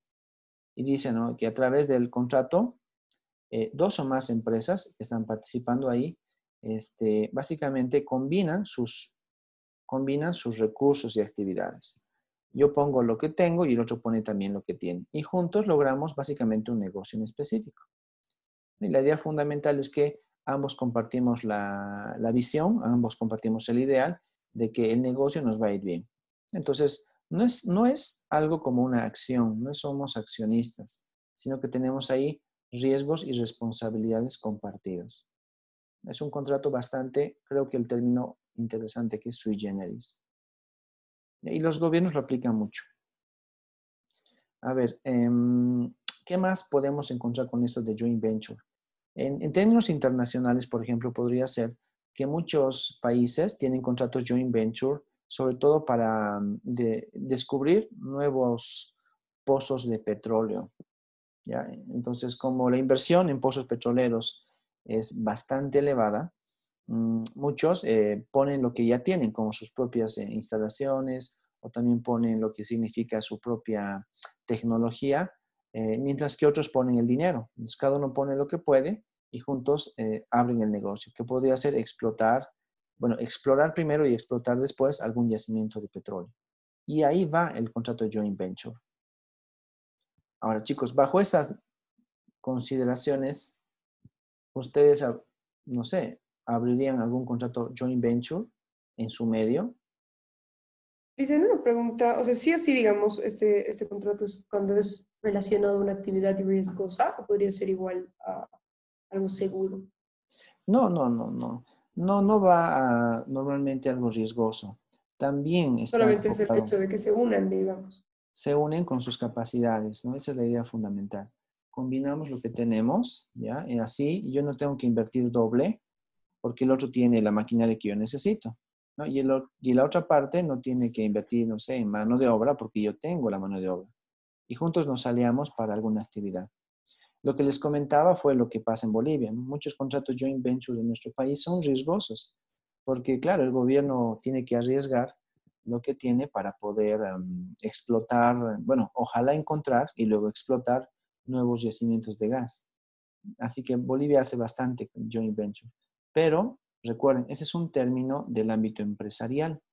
Y claro, las empresas se alían para reducir costos, para optimizar el know-how, lo que tienen como conocimientos, y siempre se unen para ganar plata. Entonces, ahí ya no es algo riesgoso, sino que es algo como, vamos juntos. En vez de ir yo solo, pues vamos juntos y juntos hagamos un negocio. Pero ojo, ese es un contrato. No significa que estamos como accionistas de algo, ¿ya? Entonces es un contrato que va a empezar y va a terminar después. Esa es la idea. A ver, les decía, ¿ustedes algún día firmarían un contrato de joint venture con algo? Sí, obvio. Ahora la cosa es, luego saber es por qué, en qué, ¿no? El sí, claro, como dice Abigail, creo que la respuesta debería ser esa, obvio, porque es bastante atractivo. Muchas empresas en el mundo básicamente hacen ese tipo de cosas. Firman contratos joint venture, ejecutan la acción y luego cada quien se lleva a lo suyo. Algo que también aparece en la literatura de la administración de empresas sobre contratos de joint venture. Por ejemplo, hay muchos edificios que se han construido vía contratos joint venture, edificios enormes en muchos países del mundo. Entonces, los contratistas, cada uno de ellos pone algo de capital y algo de tecnología y de capacidades. Entonces, entre 4 o 5 empresas grandes constructoras generan, vía un contrato joint venture, un gran complejo inmobiliario, ¿no? Por ejemplo, edificios de apartamentos, edificios de oficinas o algo así. Y después de que completan el proyecto, ya sabe que cada quien se lleva su parte, luego venden los edificios estos y ganan de ahí plata. Entonces ahí ven que es algo bastante positivo.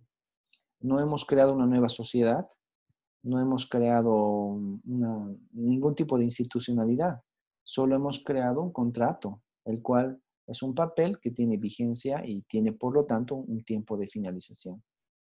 ¿Ya? Así que ahí van los contratos. Quizás en el tiempo a alguien de ustedes se le presente la oportunidad de un contrato joint venture, entonces, ya saben, podemos tener ahí interesantes resultados. Pero también les dije know-how. Más adelante aparece el contrato know-how también. Ven, ahí está. El contrato de know-how. Ok. El know-how lo conocemos coloquialmente como el que es saber hacer algo, ¿no? Yo tengo mi know-how, es que decimos que yo sé hacer algo. O el know-how de ustedes es saber hacer algo. Y cada quien tiene su propio know-how. Y en este caso, con los contratos internacionales, también aparecen los contratos de know-how, ¿no? Que nos dicen básicamente que se firma, ¿no? entre personas naturales, ¿no? Físicas o naturales, o jurídicas. O sea, cualquier actor económico puede formar parte de un contrato know-how. Pero, ¿qué es lo que se intercambia? Pues una de ellas, el titular del conocimiento que tiene, autoriza a la otra parte, ¿no? Básicamente a utilizar por algún tiempo ese conocimiento, ¿no? A poner en práctica el conocimiento. Es como darle permiso a alguien de que use tus conocimientos, ¿no? Con algún fin, obviamente. Y claro, la otra parte le va a pagar un precio determinado. A ver, ¿qué se me ocurre aquí como ejemplo? Imagínense que todos conocemos bueno, que hay alguien, no todos, hay alguien. Uno de nosotros tiene el know-how para poder sacar 100 en todos los exámenes. ¿Ya? Y tiene su know-how.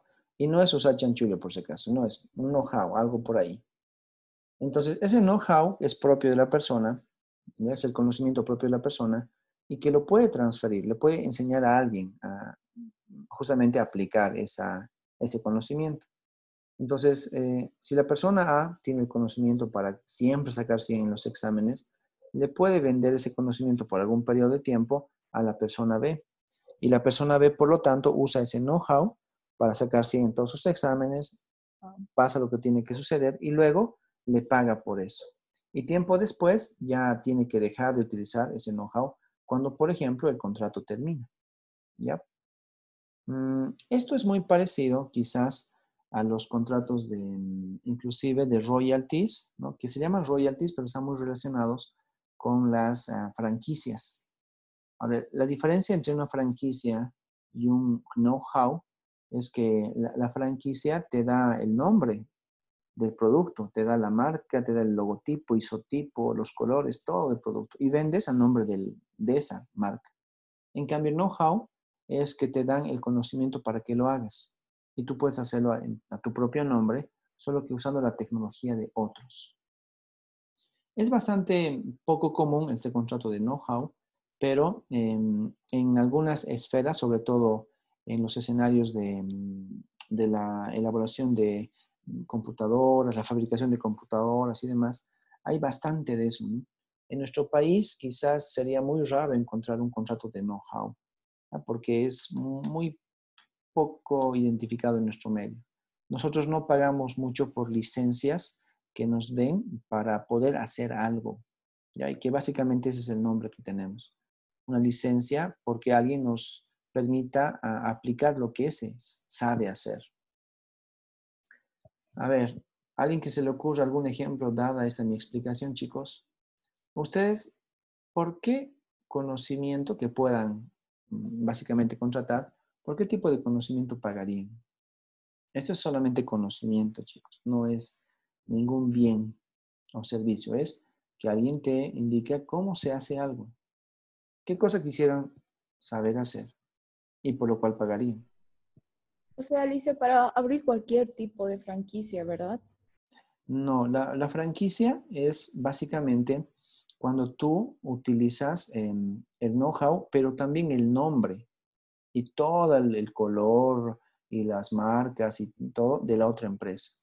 En cambio aquí no te obliga a que tú uses el nombre de quien tiene el conocimiento, sino que te vende su conocimiento vía el contrato y tú puedes usar ese conocimiento. Por eso ahí hay una diferencia muy sutil respecto a la franquicia. Más adelante están las franquicias también, por si acaso. Dicen, por ejemplo, digamos, no sé, aquí en este contrato del know-how podría ser que yo esté abriendo mi empresita y quiero comprarle el know-how, no sé, a Coca-Cola de su estructura organizacional de la empresa, digamos. Ok, ahí va un buen ejemplo. Y justamente tú le compras el know-how al gerente de recursos humanos de la Coca-Cola y digamos que te lo vende, ¿ya? Y claro, cuando tú lo empiezas a utilizar, tú ya sabes cómo hacerlo, porque, bueno, alguien en quien tú confías te lo ha vendido. Pero a diferencia de la franquicia, ahí nunca dices que es el modelo de, sino tú simplemente lo aplicas porque es el conocimiento que tú estás comprando. Así que va por ahí. ¿Alguien más? Laura, ¿qué harías tú? Laura Guzmán. Ay, pues no estoy segura. Ese ejemplo de Nata me ha confundido un cacho, pero A ver, am, ¿cómo lo verías tú entonces? No tomes en cuenta el ejemplo de Natalia. o sea, supongo que se puede conseguir como conocimiento respecto a la producción, digamos, así como tal vez de know-how para reciclaje, digamos, de residuos y, o sea, que tu empresa sea de eso, digamos, de reciclaje o de manejo de cómo hacer, no sé, ropa, supongo, sino, o reciclar ropa, telas, ese tipo de cosas. No sé, eso se me ocurre, pero Ya, sí, vamos respecto a la más bien. producción, digamos. De hecho, Pero sí, sí, tienes razón. una pregunta ahí. Ujú. Digamos, si yo compro el know-how y se supone que es por tiempo limitado y se acaba el tiempo, pero igual yo ya sé cómo hacerlo, o sea, ¿cómo me lo quitan? ¿O cuál es la idea, digamos, de que tenga un tiempo limitado? O no sé si lo he Ya, entendido ¿no? mal. No, tienes razón. O sea, lo que pasa es que en nuestro país estamos muy acostumbrados a no tener este tipo de contratos. ¿Ya? Por ejemplo, un caso de estudio sobre contratos de know-how es esto que sucedió con Herbalife. ¿Ustedes conocen Herbalife? ¿Algo de Herbalife? Sí, yo Siempre tengo varios postean amigos que Seba cosas. sí, están... Natalia Sus sí, bebidas para Laura sí. adelgazar, sí. Ok, conocemos qué es Herbalife. Por ejemplo, chicos, Herbalife funciona de una manera muy parecida a una estructura mm, de fraude, pero no es por si acaso, así que no es, estoy diciendo que no es. Pero hay muchos estudios de términos administrativos que indican justamente que Herbalife se basa en una estructura llamada Ponzi. Ya son estructuras Ponzi. Son esas estructuras piramidales que si las aplicamos, las estructuras Ponzi, a una entidad financiera, pues generan un gran fraude, ¿no? Una estafa piramidal se llama, o estructuras Ponzi. Algo muy parecido se identificó con Herbalife, sobre todo cuando empezó Herbalife a funcionar. Y claro, Herbalife tenía la receta de que te vendía esos juguitos, como dice Laura, para adelgazar y muchos otros productos también. Lo conocemos más por los jugos, ¿no? Pero hay muchos otros productos Herbalife. Y lo que ellos hacían al inicio, cuando empezó hace 20 años atrás, que yo conozco por lo menos, era igual, generar una estructura piramidal, donde por la venta de un producto ¿no? te daba una comisión. Y si tú traías a 5 clientes que se inscribían contigo, te daban la comisión de lo que ellos vendían. O sea, era realmente una estructura Ponzi o estructura piramidal. Y estas estructuras Ponzi, o sea, lo que se basan es en que los últimos en llegar son los que menos reciben de las ganancias y los primeros en llegar son los que más reciben de las ganancias. Entonces, este era un know-how bastante interesante que lo desarrolló con mucho recelo la empresa Herbalife. La gente que conocía sobre estafas financieras, pues rápidamente se dio cuenta de que esto parece una estafa.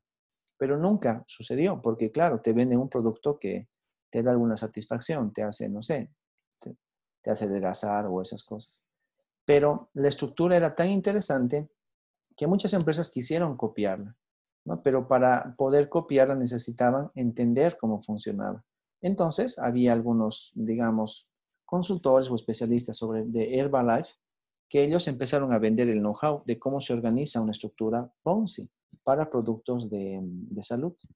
Y ellos cobraban por ese servicio. Sin embargo, el servicio tenía obviamente un tiempo limitado. O sea, si yo era la empresa Herbalife y le podía capacitar a la empresa de Pollitos Kingdom para que ésta aplique mi estrategia por un tiempo limitado, le decía, pues, este año 2020, tú, Pollitos Kingdom, puedes aplicar mi estrategia, ¿no? Y por lo tanto, me vas a pagar por ese know-how y vas a vender tus pollitos vía una estrategia piramidal. Pero al año ya no puedes hacerlo porque ese es mi know-how y lo tengo inclusive patentado. Y lo que hacen, por lo tanto, en ese país o en otros países donde sí se cumplen las normas, es cumplen el contrato.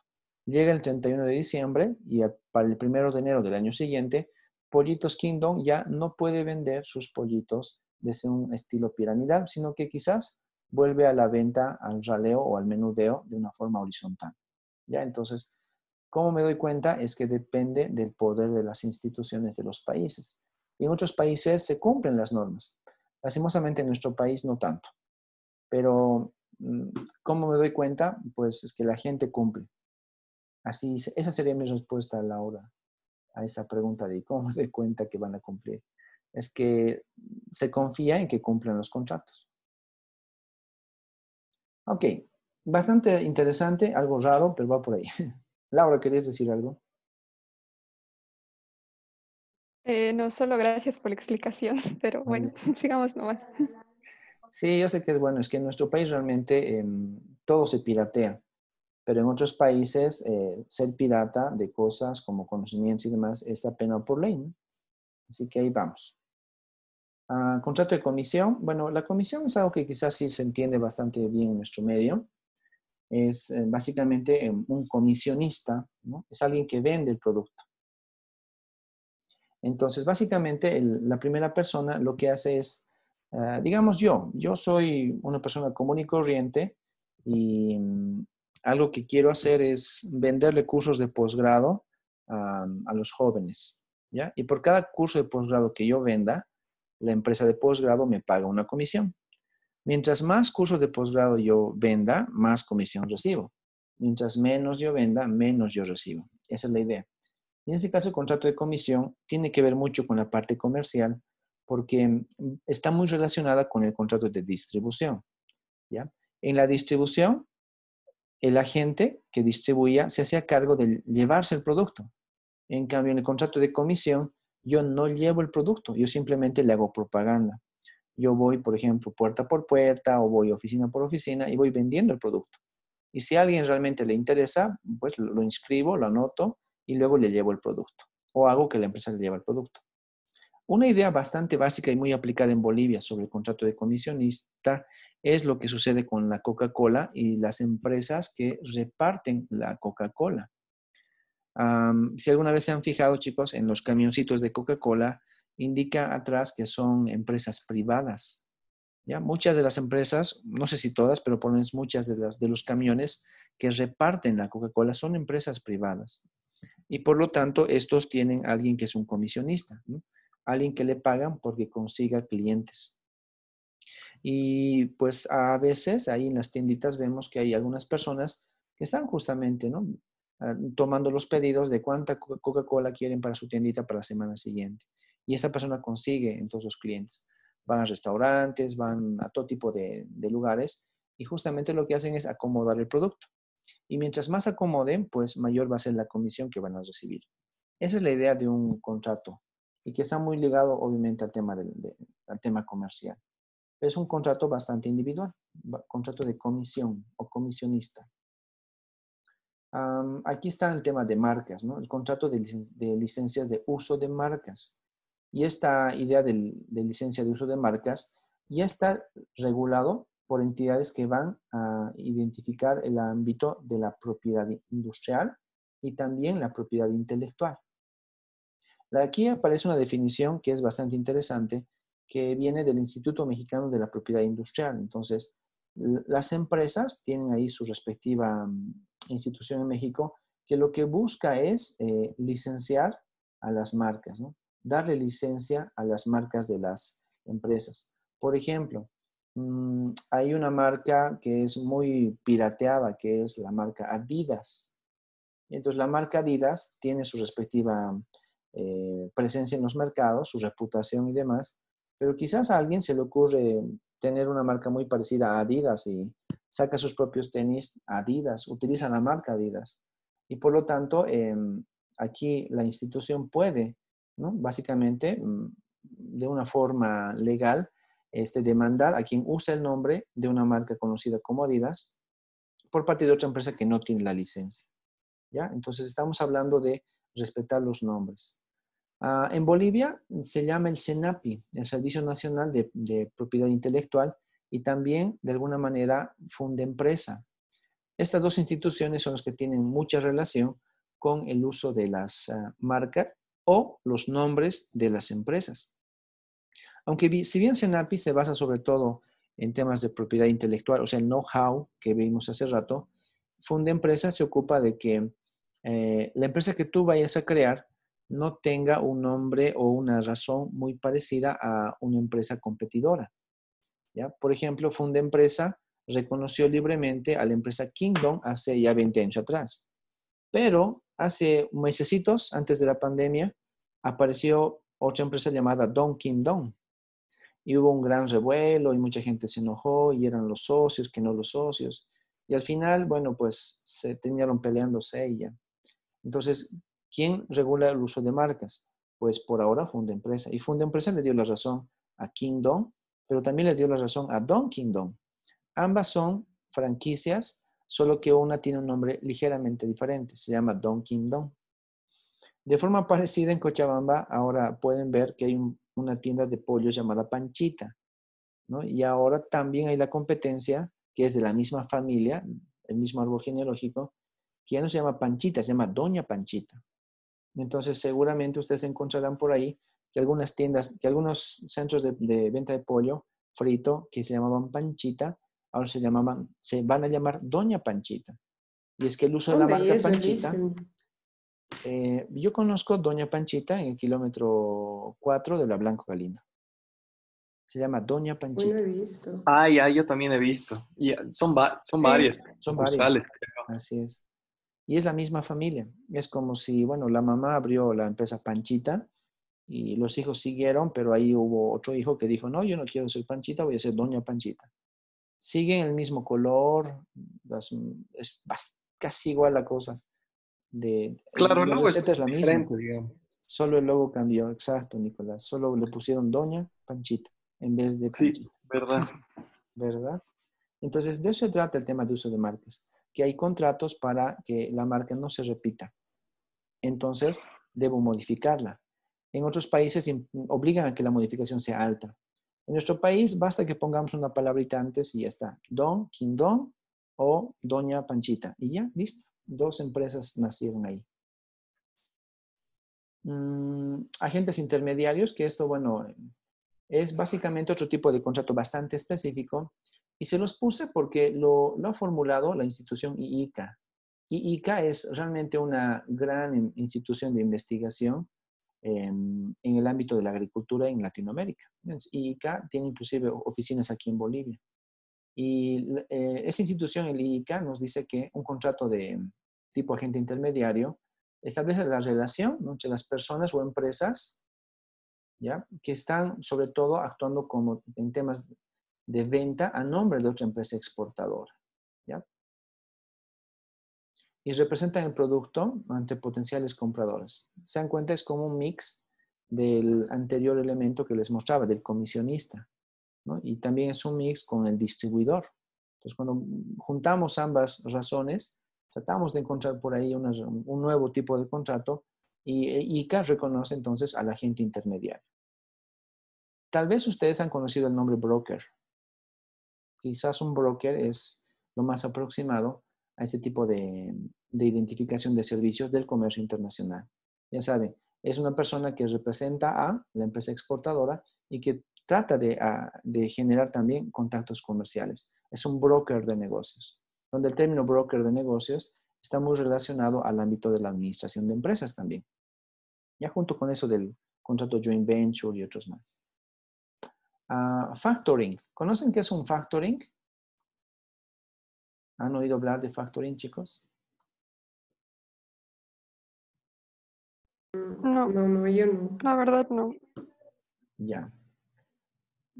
Entonces, el factoring es un contrato que se aplica bastante en otros países y que es muy útil para países como Bolivia. Les he dejado esta definición aquí abajito. Factoring o factoraje. Si lo leen con calma, vamos a entender qué es un factoring. Nos dice, imagínense que yo aquí tengo mi empresa llamada Rodrigo Paniagua, ¿ya? Pero yo sé que mi empresa va a vender productos a ustedes. Mi empresa le va a vender productos a Natalia, a Laura, a Francisco. Y esos productos que les voy a vender a ellos recién van a ser entregados y pagados en el futuro. ¿Ya? Por ejemplo, a Laura, el producto que yo estoy vendiendo, le voy a entregar recién en el mes de junio, a Francisco en julio y a Natalia en diciembre. Y son contratos cerrados, ya he logrado el contrato y sé que les voy a entregar mi producto. Ya les estoy vendiendo manzanas, por poner algo. Pero si yo, empresa, que ya tengo mis contratos asegurados con Laura, Francisco y Natalia en el futuro, si yo necesito ahora dinero, lo que puedo hacer es buscar a alguien, una empresa de factoring, que lo que va a hacer es, va a adueñarse de mis contratos, del que yo tengo con Laura, Francisco y Natalia en el futuro, y me va a pagar por adelantado. Entonces recuerden, yo le vendía las manzanas que produzco a Laura el siguiente mes y me pagaba 100. Le vendía a Francisco las manzanas que tengo de aquí a 2 meses y me pagaba otros 100 pesitos. Y le vendí en diciembre a Natalia las manzanas y me paga otros 100 pesitos. Mi venta futura esperada es de 300 pesos. Pero ojo, ya está con un contrato de compra-venta oficial. Pero yo ahora, mes de mayo, necesito dinero. Entonces me voy con una empresa de factoring y le entrego los 3 contratos. Le digo, mira, cada contrato vale 100 pesos. Yo voy a cumplir con el producto, pero necesito que ahora me paguen. La empresa de factoring lo que hace es me paga los 300 pesos. Y con eso yo tengo ahora dinero adelantado. No le pedí nada a Laura para que me adelante el dinero. No le pedí a Natalia tampoco ni a Francisco. Ellos van a pagar cuando corresponda, en los meses donde yo le entregue el producto. Pero la empresa de factoring me ha adelantado el producto. Obvio que tiene una tasa de descuento, ¿no? Algo gana la empresa de factoring, pero me permite tener dinero disponible ya, ahora. Entonces ahí aparecen los contratos de factoring también. ¿Se entiende? ¿Entienden qué es un contrato de factoring? Más o menos, ¿no? Sí, sí, o sea, básicamente solo que te compras los contratos. O sea, es para tener liquidez, digamos, a corto plazo, más que nada. Correcto. Es eso justamente, tener liquidez a corto plazo. Y en vez de que yo le pida a Laura que me pague los 100 pesos por adelantado, porque ahora los necesito, pues la empresa de factoring es la que paga a nombre de Laura. Y luego cuando Laura me pague, cuando corresponde nomás, ya pues ahí yo acuerdo con la empresa de factoring el cobro. O ella, o la empresa de cobro se encarga de todo esto, ¿no? Yo ya solamente entrego el producto. De eso se trata. Es Y una... digamos, Dime. es una opción muy cara, digamos, de financiamiento o bien usada, no sé, porque o sea, nunca había escuchado. ¿Ah, sí? No, es bastante usada en realidad, muy usada. Es tan ampliamente usada que si ustedes ponen contrato de factoring en Internet van a encontrar millones de ejemplos. Es bastante usada en el mundo. En nuestro país no es tanto. Aquí en Bolivia no se acostumbra a hacer contratos de factoring. Pero en el resto del mundo donde muchas empresas viven del ámbito financiero, pues ahí tienen dinero fresco, contante y sonante, le dan liquidez a las pequeñas empresas y luego cobran su respectivo gap, ¿no? Ese descuento que indicamos, ¿no? Que es justamente la rentabilidad por el uso de mi dinero y que le voy a dar liquidez a la pequeña empresa. Así que es muy usado en realidad, Laura. Aquí está la franquicia, ¿no? Lo que les decíamos, hay una institución que está ligada al término de franquicias, ¿no? Es la Asociación de Franquicias Internacionales. Entonces, básicamente ahí define, ¿no? Que estamos hablando de que los actores, ¿no? El franquiciante, se obliga a mantener el interés del negocio del franquiciado. ¿Ya? O sea, no solamente hablamos de know-how, hablamos también de la propiedad intelectual, hablamos también del nombre, ahí está el nombre, la forma de trabajo, los procedimientos, todo. Ahí aparece Burger King como un ejemplo clásico de una franquicia. De hecho, la empresa Burger King no está viniendo aquí a Bolivia porque quiso, sino que alguien de acá ha hecho el contrato y le ha dicho, bueno, voy a usar tu nombre, voy a usar tu logo, voy a usar tu receta a nombre de Burger King y así vamos a trabajar ofreciendo Burger King en Bolivia. Y te voy a pagar por usar tu nombre, por usar tu receta y usar todo tu know-how. Entonces es un contrato global y eso es básicamente el contrato de franquicia. Y hay muchas franquicias en nuestro medio. Por ejemplo, el propio Pollito Kingdom es una franquicia, ¿no? Así que nosotros estamos acostumbrados en Bolivia a consumir muchos productos que vienen de franquicias, ¿no? Así que la diferencia entre esa franquicia y los contratos de know-how o cualquier otro contrato que hemos visto antes está en que este es completo, global. Y los otros simplemente se adecuan a ciertos aspectos, ¿no? Ciertas cositas nada más, como solo el know-how y punto. O solo el nombre y nada más. O solo algo y punto. En cambio todo. Vamos con todo. Y para que parezca que toda la empresa está ahora trabajando en el país del residente, ¿no? El país del franquiciado. Y me falta muy poquito ya por terminar. Leasing, chicos, eso ya lo habíamos visto en algún curso de temas financieros. Es otro contrato internacional en temas financieros, que se liga sobre todo al ámbito, ¿no? Al ámbito financiero. ¿Y qué es lo que hace? Pues básicamente la entidad financiera lo que hace es adquiere la maquinaria, ¿no? Y luego le alquila básicamente a la persona interesada. Hasta que en algún periodo de tiempo, después del alquiler de qué pasó, esta otra puede comprar el producto, ¿no? O creo que debe comprar el producto, dependiendo cómo se defina el contrato. Entonces, un contrato de leasing es algo así como un contrato de arrendamiento, de alquiler de maquinaria. Yo necesito, por ejemplo, para mis clases online, necesito, no sé, unos lentes 3D, pero no me puedo comprar el lente 3D. Entonces, alguien puede comprarlos por mí y luego me alquila ese producto y al cabo de cierto tiempo, luego yo ya me compro el producto cuando ya pagué el alquiler y luego simplemente queda el valor residual. El contrato de leasing es un arrendamiento. Y, bueno, ahí termina. Esos son los principales contratos, chicos, que aparecen en ese manual de contratos internacionales. Ok, ¿preguntas, jóvenes? ¿Comentarios? Dicen, no he encontrado estas diapositivas en la plataforma. Sí, les No dije, sé no si... están las diapositivas. Está el documento, pero eso les dije al principio. Sí, Se pero los voy a poner. no los puedes subir, por favor. Se los Ya, voy a ok, subir. gracias, Liz. Se los voy a subir. Gracias, Liz. Esta noche se los subo. Ya. Una Sí. preguntita. ¿Verdad que teníamos que corregir, bueno, el otro trabajo? ¿Lo va a subir también? El otro Para ver trabajo en lo he qué revisado anoche y está equivocado. bueno. No hay equivocación en el otro trabajo, está bien. O pueden usar ese documento, dado que lo tienen compartido, chicos, como base. Ya lo he revisado y no he encontrado observaciones al documento. Súper, dice, muchas gracias. Hay nada. Bien, chicos, mañana es nuestro examen. Ya, recuerden, es Incoterms. Y esto que es tipos de contratos. Por eso le hemos destinado un tiempito a los contratos. ¿Algún comentario más, chicos? Y nos retiramos.